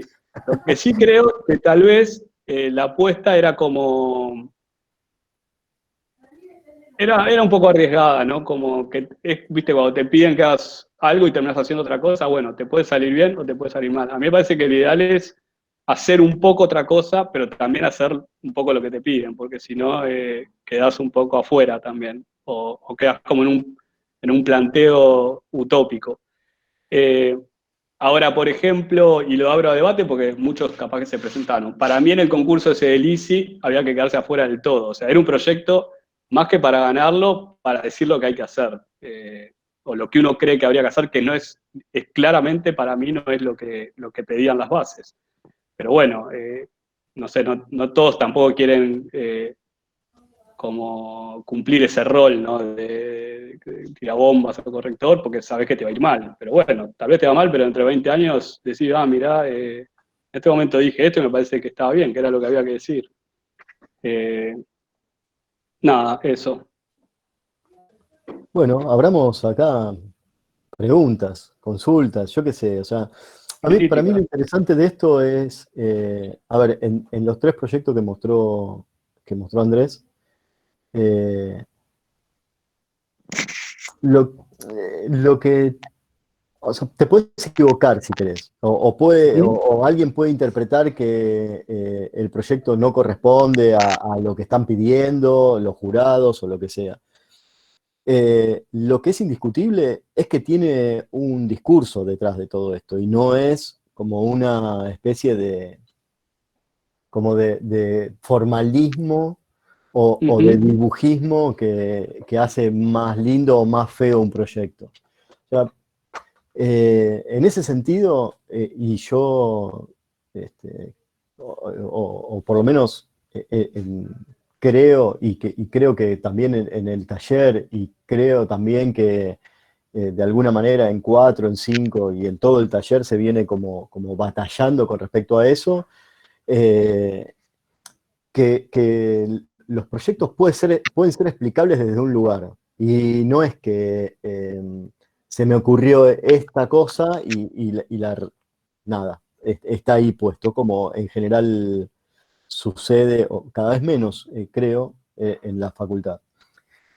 Y por otro lado, me parece que esta idea de poder como proyectar como a 100 años o a 50 años, te da la posibilidad de hacer como un recorrido hacia atrás y como patearlo hacia adelante, ¿no? En ese sentido me parece que hay algo interesante en los proyectos de estas escalas, sobre todo, Ujú. eh, que transforman como, o por lo menos tienen una mirada transformadora hacia el futuro. Y en ese sentido me parece que tienen una potencia que no, que con otras escalas por ahí se consigue menos y que cuando entendés que de alguna manera estos proyectos modifican y transforman partes de ciudades, eh, en cuanto no los podés explicar desde varios lugares, termina siendo como un poco ridículo, ¿no? Como una caricatura de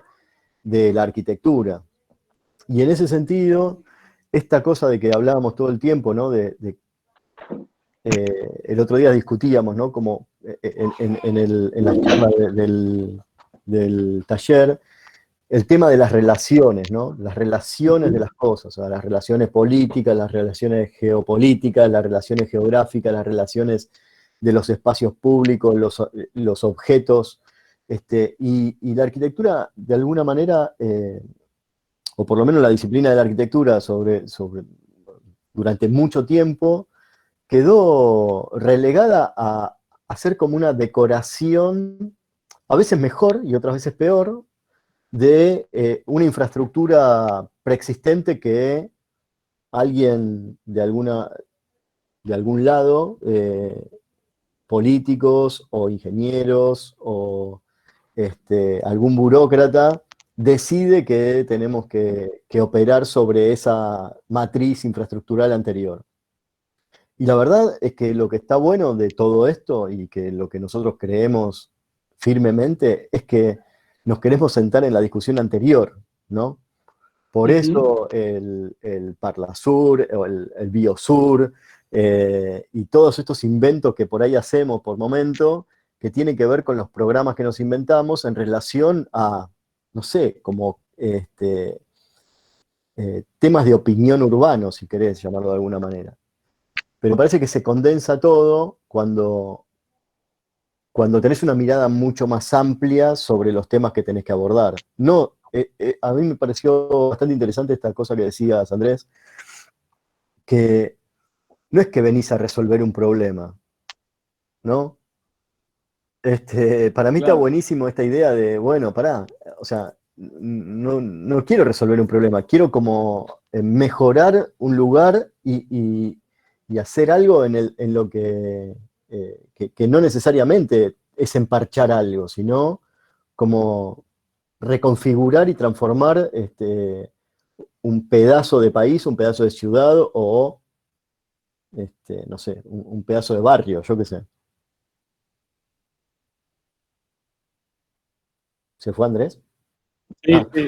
No, no, acá estoy. Sí, y hay un tema que como me parece que está bueno, que es esto como, hay algo como el discurso, ¿no? Que a veces suena hasta peyorativo, ¿no? Como la arquitectura es una cosa supuestamente muy como tácita, ¿no? Digo, es algo real. Y pareciera que el sistema de pensamiento por a veces parece como esquivo o parece que evita la cuestión del proyectar. Y a mí me parece que no, que lo interesante es como, digo, Campos Baeza lo dice muy claramente en relación a la escala edilicia, ¿no? Como, es como la idea construida, o sea, la verdad que uno tiene que construir lo que pensó de alguna manera. O si no, no sé, construirá cualquier cosa, o que pensó otro, o lo hará por mímesis o por analogía, pero me parece que es importante entender lo que uno quiere hacer. Y en ese sentido, otra idea que me interesa es como la idea de la consistencia, que la consistencia es lo que decía Adri al principio, es como todo este sistema dispersos de cosas que uno puede mirar para hacer un proyecto, que es la revisión histórica, el análisis urbano, de a poco uno los tiene que ir mezclando y viste que en la cocina la consistencia es cuando algo está consistente, cuando ya no identificás los ingredientes por separado. O sea, es una unidad que contiene una cantidad de cosas, pero que ya no la podés volver a las cosas separadas. O sea, ya tiene consistencia. Entonces, o no sé, pasa en la mineralogía con las rocas, o sea, me parece que los proyectos tienen que hacer un poco ese proceso como de volverse consistentes. Y cuando algo es consistente, algo que creo que Pablo está por ahí escuchando, siempre dice, y está buenísimo, que no te lo pueden voltear tan fácilmente, ¿viste? No puede venir uno y decir, no, a mí no me gusta. Bueno, no sé si te gusta o no, pero la verdad que esto es por esto, por esto y por esto. Entonces empezás a tener como más anticuerpos al vaivén de las modas o de los caprichos o de lo que sea. Porque las cosas tienen consistencia. Después otro podrá tener, bajo otro sistema de pensamiento o bajo otra estrategia, algo tan o más consistente aún o mejor. Puede ser, por supuesto, no es que eso lo hace solo una persona. Pero lo que es interesante es que cada uno le vaya encontrando como al proyecto esa consistencia. Y sobre todo en la medida que las escalas son mayores y en la medida que los proyectos atienden a problemáticas que inciden en la vida de más personas, me parece que más necesario es eso, es salirse del grado de la subjetividad, o inclusive a veces del capricho, para ser como un intérprete de las cosas a nivel espacio-temporal y cultural.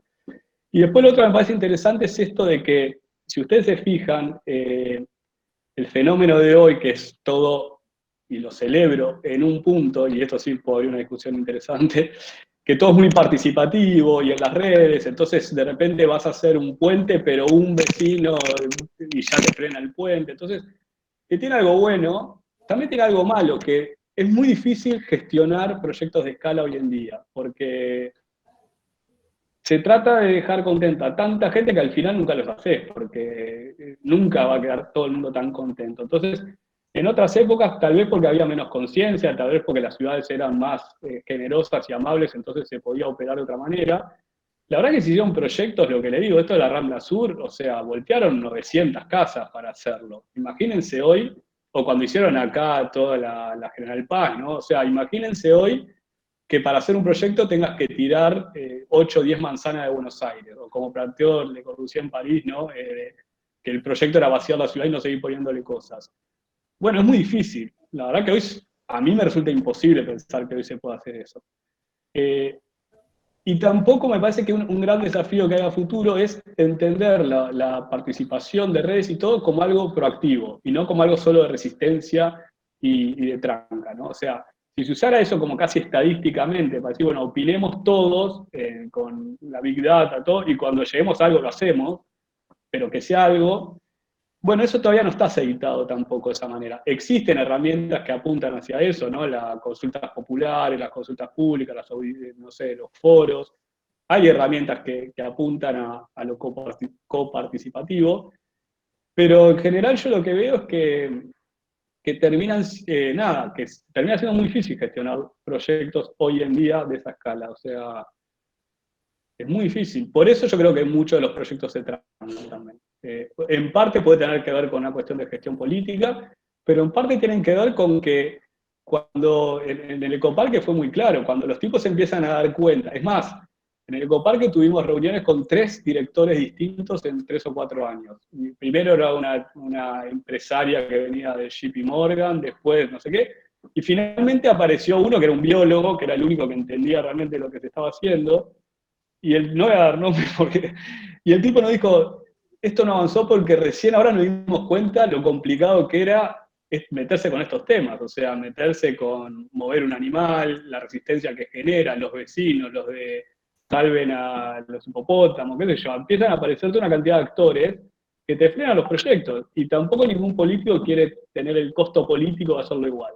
Entonces, ante el más mínimo riesgo de empeorar su imagen o de ver que se viene un quilombo arriba, se frena. Se frena o se hace lo que es peor que frenarlo, que es, hago algo que quedó bien con todo el mundo, ¿viste? Pongo un poquito de pasto, un poquito de banquito, un poquito de gastronomía, hago un poquito y dejo contento a todo el mundo.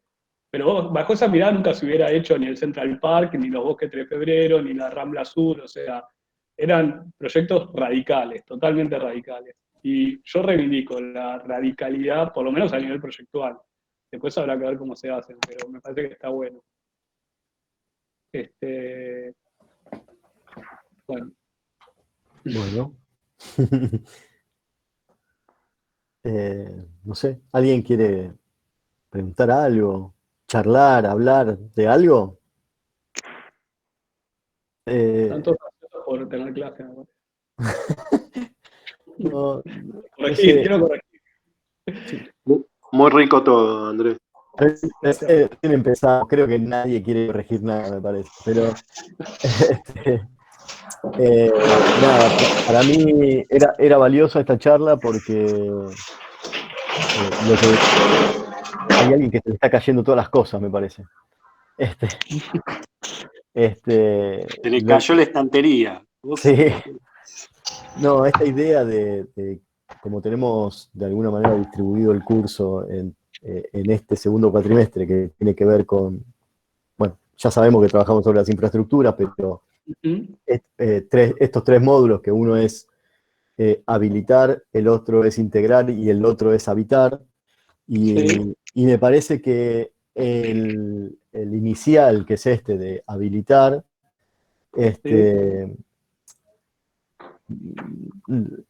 tiene como ese condimento de poder como unir un universo como no solamente de cuestiones proyectuales, sino, o de la disciplina de la arquitectura, sino empezar como a tomar relaciones mucho más amplias Claro. que la propia disciplina de ponerse a dibujar un proyecto. Y bueno, nada, nada, gracias, yo qué sé, no sé qué más decir. No. Sí, y en ese sentido, tanto los proyectos de 2, 3 y 4, perdón, 3, 4 y 5, que son los que tengo más claros, en los 3 casos apuntan a ser como un punto central de una operación de múltiples escalas, ¿no? Y como, no sé, que va desde los recursos naturales, que en definitiva ya empiezan a jugar a escala planetaria, porque, digamos, ¿de quién es el Amazonas? ¿Qué sé yo? Sí, es de Brasil porque está dentro de Brasil, pero si a Brasil se le antoja deforestarlo todo, la realidad es que nos va a hacer pasar muy mal a todo el resto del planeta también. Entonces, creo que hay los recursos naturales, está claro que empiezan a jugar en una escala que ya no son necesariamente del que los tiene. Entonces, nada, me parece que, o lo mismo los recursos culturales, me parece que lo que es bien interesante de este momento, o una de las cuestiones bien interesantes de este momento, es que se empiezan a disolver un poco como esos dominios, esas categorías o esas relaciones, y en todo caso empezamos a entender que todo es mucho más sistémico y holístico, está todo conectado con todo de alguna manera. Así que bueno, ahí Sí, está y Pablo. ¿No? yo quería decir una cosa más, finalmente, que es algo que también nos preocupa en el taller, y que finalmente hay que hacer un proyecto. Digo, que no es solamente un discurso, sino que después eso se materializa con un espacio, ¿no? Y en ese sentido, no, el otro día discutíamos estas cosas, ¿no? De las relaciones y que finalmente ahora parece que la arquitectura se dispersa más para la cuestión territorial y las relaciones y las cosas, y se olvida de los objetos. Yo creo que en esa idea de mestizaje que estamos en el taller, me parece que esa fusión y esa condensación de todo lo que pensamos a grandes escalas y grandes relaciones, y sobre todo en 4 y 5, tal vez que tienen como diferentes como escalas o visiones a escalas muy grandes, después se condensa espacialmente en algo, ¿no? Que no hay que olvidarlo eso, porque finalmente eso es la síntesis de todo lo que estudiaste, porque si no es como, bueno, nada, si no escribamos un libro de viajes, y no es la idea. O sea, la idea es como materializar espacialmente esos discursos también, ¿no? Claro. Bueno, es que eso realmente, eso es lo interesante de cualquier disciplina, pero a mí lo que me gusta entender es que finalmente los arquitectos pensamos como cualquier otro, y después tenemos nuestras herramientas particulares para ensayar nuestros pensamientos. Digo, después los músicos tienen otras, los cineastas tienen otras, pero son como dos cosas distintas. Digo, una cosa es lo que le da sentido y otra cosa después es la herramienta disciplinar para operar, digamos. Y yo creo que ahí totalmente de acuerdo con Adri, y aparte a mí, dicho todo esto, igual la arquitectura me encanta hasta por su condición objetual, pero me gusta su condición objetual puesta al servicio de un sistema de ideas, no en sí mismo. O me interesa más, qué sé yo, creer que eso es Sí, posible. sí, lo digo porque también, para que quede claro que después eso solamente palabras o solamente un análisis, como un diagnóstico de las cosas que van pasando, sino que eso dispara un proyecto. Y para mí lo interesante de esta idea del proyecto, que tiene metido en la palabra la idea de proyectarse, ¿no? Como de avance, como de futuro. Entonces, nada, me parece que en ese sentido es como haber estudiado todo lo que venimos estudiando, sacás algunas conclusiones y lo lanzás hacia adelante. Para mí ese lanzar hacia adelante es lo que después termina siendo como la materialización del proyecto, ¿no? No es un ensayo escrito Claro, o un proyecto de investigación. bien. Porque hay veces por ahí uno, ¿no? En esta idea de, bueno, estudiamos tanto, ¿para qué? Bueno, es para hacer un proyecto, y ese proyecto, un proyecto arquitectónico, ¿no? Bueno, Bueno, Pablo, ¿Algo? Pablo, ¿está por ahí? Ahí, pero Sí, hola, ¿cómo andan? Estuve todo el tiempo, pero en la compu no tengo, como es camarita, entonces ahora aprendí el celular, pero ok. no es que Bueno, estaba haciéndome el incognitivo. No, hay algo que me gusta, sobre todo los estudiantes de 4 entiendan, porque a veces el término infraestructura, creo que hasta también tendríamos que repensarlo, como porque bueno, etimológicamente es medio obvio, ¿no? Lo que está por debajo, infra de la estructura.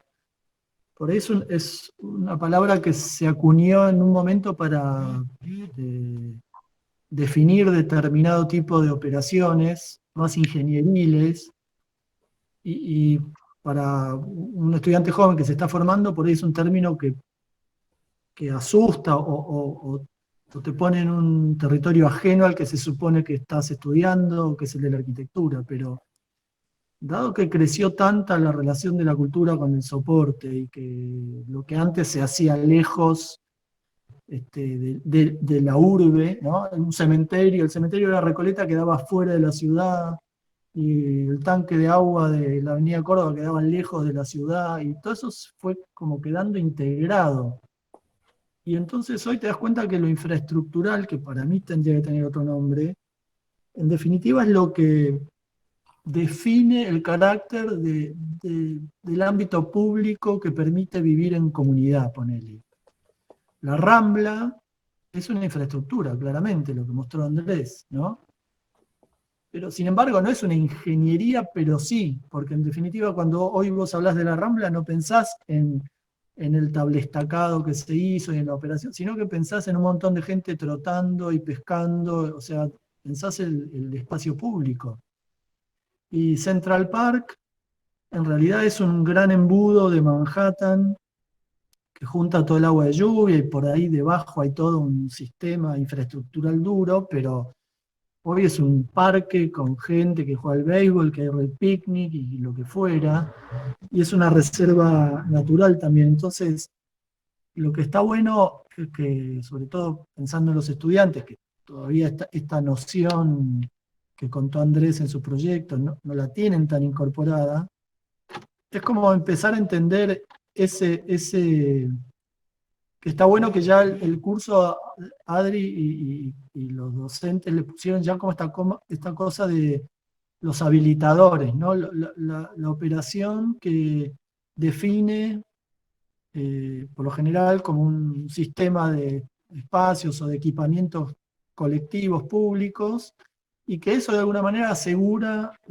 como el lugar común para habitar. Hay algo ahí de empezar a como encontrarle la dimensión y el nombre apropiado a esta escala. Y por eso me parece importante construir los discursos de lo que hacemos, porque eso te va llevando finalmente a entender el nombre, ¿no? Por algo esos proyectos que hicimos en los concursos tienen como unos nombres, Biosur, Bio no sé cuánto, biodegradable, ya no sé cuánto más bio vamos a usar, pero me parece que eso empieza a definir el carácter de la operación que uno quiere hacer, y me parece que es importante. Yo creo que en ambos concursos, en Uruguay y en Ecoparque, el nombre fue importante para que el jurado y los políticos relacionados al jurado entendieran más fácil el proyecto, porque estoy seguro que si lo van a evaluar solo por los planos, se les hace muy, muy difícil de apreciar y de incorporar. Se lo tienen que explicar los técnicos, ¿viste? Y ahí ya hay como una especie de traslado del sentido de lo que está en el papel que puede ser hasta peligroso. A mí me parece hasta bueno para preservar la idea de uno, poder contarla no solo en planos y en imágenes, sino en un lenguaje apropiado para que lo descifre un montón de gente. Nada, quería un poco hacer esa pequeña reflexión que tiene que ver con el texto, con darle sentido a los proyectos, con imaginarlos y después, como bien dijo Adri recién, que eso se transforme en un proyecto de arquitectura y no en manifiesto nada más. Claro. Voy a ir de atrás para adelante con lo que fuiste diciendo, Pablo. Esto del título, como vos lo nombrás, o el nombre, me parece que está buenísimo. Nosotros el año pasado ensayábamos esa idea, ¿no? De que cada proyecto tenga su nombre, porque lo interesante de eso es como, nada, es como si fuese un panfleto, ¿no? Que vos le tenés que dar lo repartís en la calle y entendés como de un vistazo entre una imagen y un título, como un titular de diario, entendés de qué está hablando eso. Después, si te interesa, lo empezás como a descifrar y a leer un poquito más y a estudiar. Pero hacer ese ejercicio de poder condensar en una imagen y un título o una frase en los proyectos, me parece que es algo que de alguna manera sintetiza como todo esa nebulosa y esa cosa que anda dando vuelta ahí como de ideas y manifiestos y temas que se le van incorporando a los proyectos. Y por otro lado, en esta idea de la construcción o de la resignificación de las infraestructuras, nosotros siempre decimos como estamos tratando de como renombrar a las infraestructuras, o cuáles son esas infraestructuras 2.0, para ver qué sucede. El año pasado, creo que está Rocío por ahí, el año pasado lo cursó con nosotros, le puso otro nombre a las infraestructuras, Rocío y Angie, creo, ¿no? Estaban por ahí y alguna eran dos, eran tres, es un grupo de tres. Que dijeron, Belén también. y Belén. Dijeron, che, ¿y si en lugar de infraestructuras se llama superestructura? Es algo que va como por arriba, o sea, es algo que supera como esta idea de la infraestructura. Bueno, estamos en la resignificación de esa palabra, digamos, o en cómo la tenemos que llamar. Así que, bueno, la dejamos para seguir construyéndola, ¿no? Y sí, es parte de todo esto que estamos haciendo. Sabes que ayer a la noche me fui, más o menos a esta hora, me fui a llevarle a Inés Moisset el mono del catálogo que ya está listo, pero yo al verlo todo junto, impreso, le hice como una pasada y nos quedamos charlando un rato. Y cuando vos ves todos los proyectos juntos para los chicos, para los estudiantes, o sea, lo que hicimos, ¿se acuerdan que?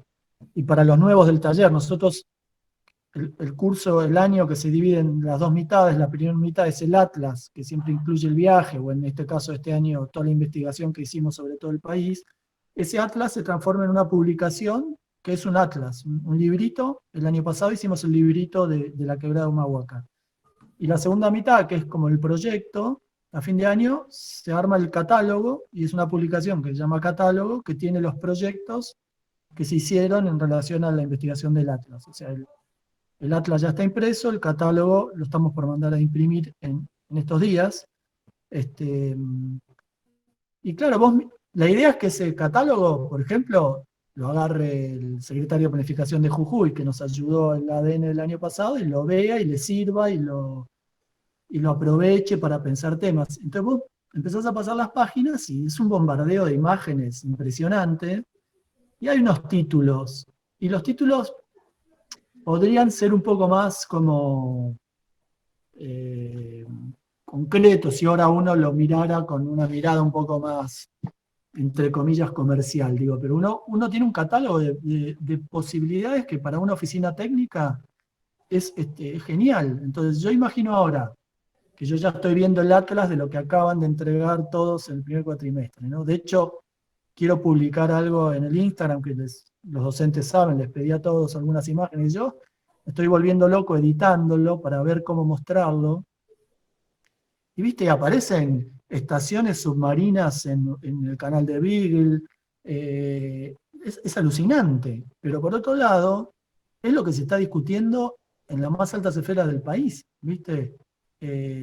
Para que sepan, por un tema les cuento esto porque a mí se me mezcla todo y por ahí me acelero y por ahí parezco un boludo, pero ayer hablando con un proveedor, está involucrado en esto de que intervinieron la cooperativa del ALBA, que es un colegio de la ciudad, un colegio público de la ciudad de Buenos Aires.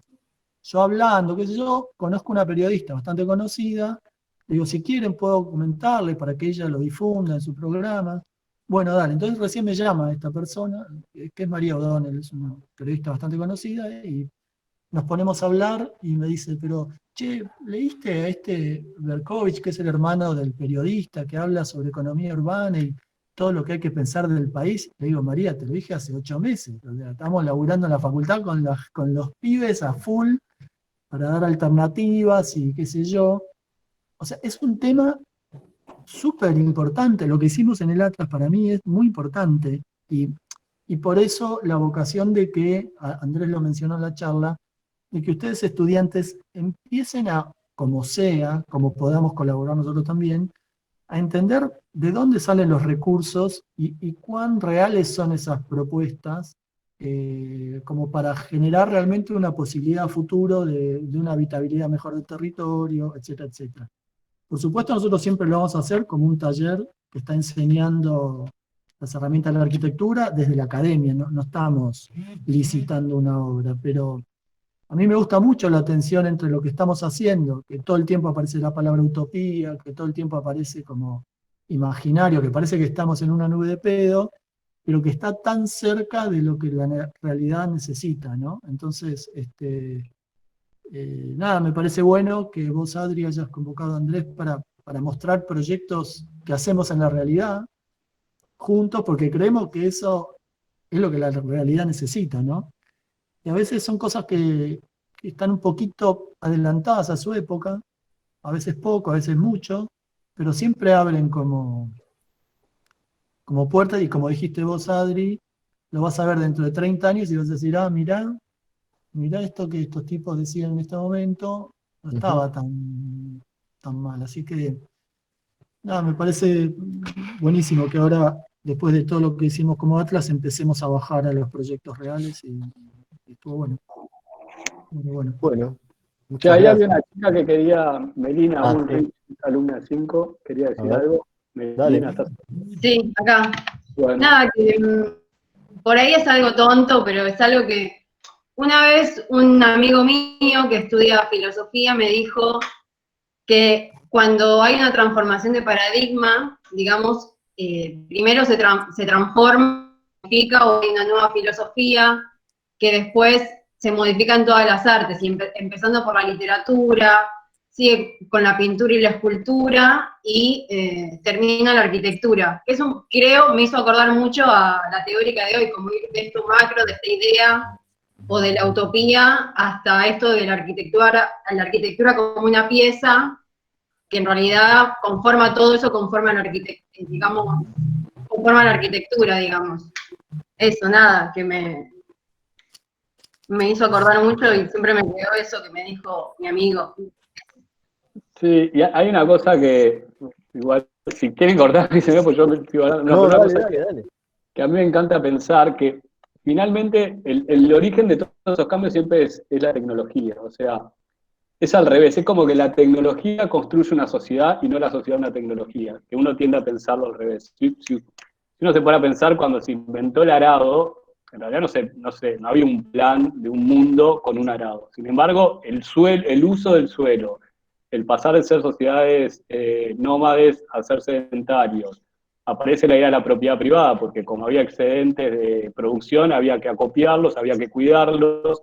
Digo, aparece las ciudades, porque había que intercambiarlos en un lugar. O sea, a partir de una herramienta tan sencilla como un palo con una punta, se modificó el uso de todo el territorio global. Lo mismo pasó con la revolución industrial, o sea, la máquina inventó la ciudad, no la ciudad la máquina. O sea, el hecho de que existieran las industrias transformó el territorio y empezaron las grandes metrópolis, todo lo que conocemos. Y lo mismo pasó con Internet. O sea, el tipo que inventó Internet, en realidad no inventó todo lo que Internet iba a producir como cambio en nuestro comportamiento, en nuestra manera de habitar, en nuestra manera de vincularnos. Y sin embargo, somos la sociedad de Internet que nos fuimos desarrollando con esa herramienta. Entonces, me parece muy interesante ese cambio de mirada porque habrá que estar más atentos a los cambios tecnológicos y a las herramientas que inventamos. Porque finalmente las herramientas nos inventan a nosotros también.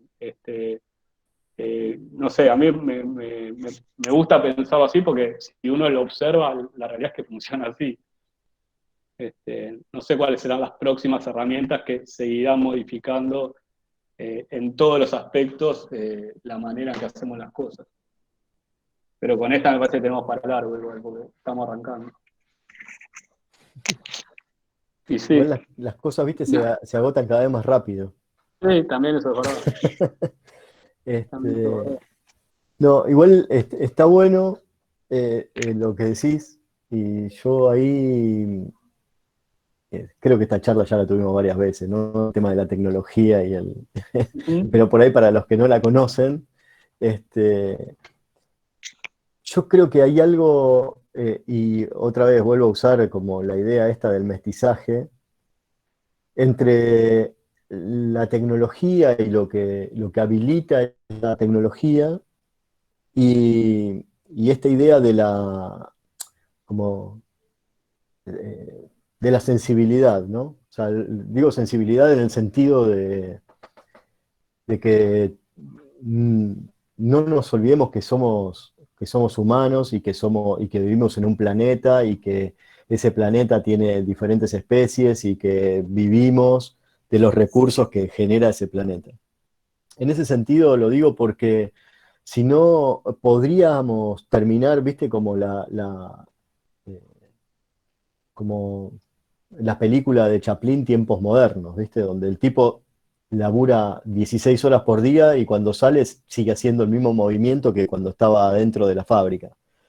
En ese sentido, yo o por lo menos lo que entiendo y me gustaría transmitir, y es una opinión personal, eh, que, que hay como una mediación entre la tecnología, lo que habilita la tecnología y esa como interpretación de la tecnología, para qué me sirve y para qué la uso, y no que esa tecnología es la que de alguna manera manipula todo el ser o todo el universo. Ahí es esa idea como, no sé, lo pongo en términos de una acción contemporánea de que se viene hablando del Big Data, ¿no? Vos podés tener toda la información y es pública y tenerla y saber qué pasa en cada lugar y qué números moviendo en cada lugar y con cada persona y podrías tener el mapeo de cada uno, de cómo se mueve en el mundo y todo. Si no sabés interpretar eso, si no tenés la sensibilidad para poder como hacer algo con eso, es como, no sirve de nada, es como abrumador. Por eso lo ligaba con la película de Tiempos Modernos. Es alienante. Bueno, lo Entonces, que pasa, lo interesante de esta época es que no sos vos el que interpretás eso, sino eso que te interpreta a vos. O sea, ¿qué es lo que plantea este documental que Pablo decía el otro día, ¿no? Que finalmente nosotros somos el dato, no los que interpretamos datos. Pero bueno, ya se volvió muy sí, filosófico. sí, yo creo que somos el dato, pero también sos o sea, algo que plantea esa película que dice Pablo, eh, sos el producto, no sos solo Sí, el dato, sos el producto, o sea, no te tienen que vender nada, o sea, sos vos al que están vendiendo. Está claro, buenísimo como idea, como buenísimo, digo, para poder entenderlo, ¿no? ¿Y qué hacemos con eso? sí. Bueno, nada, interesante.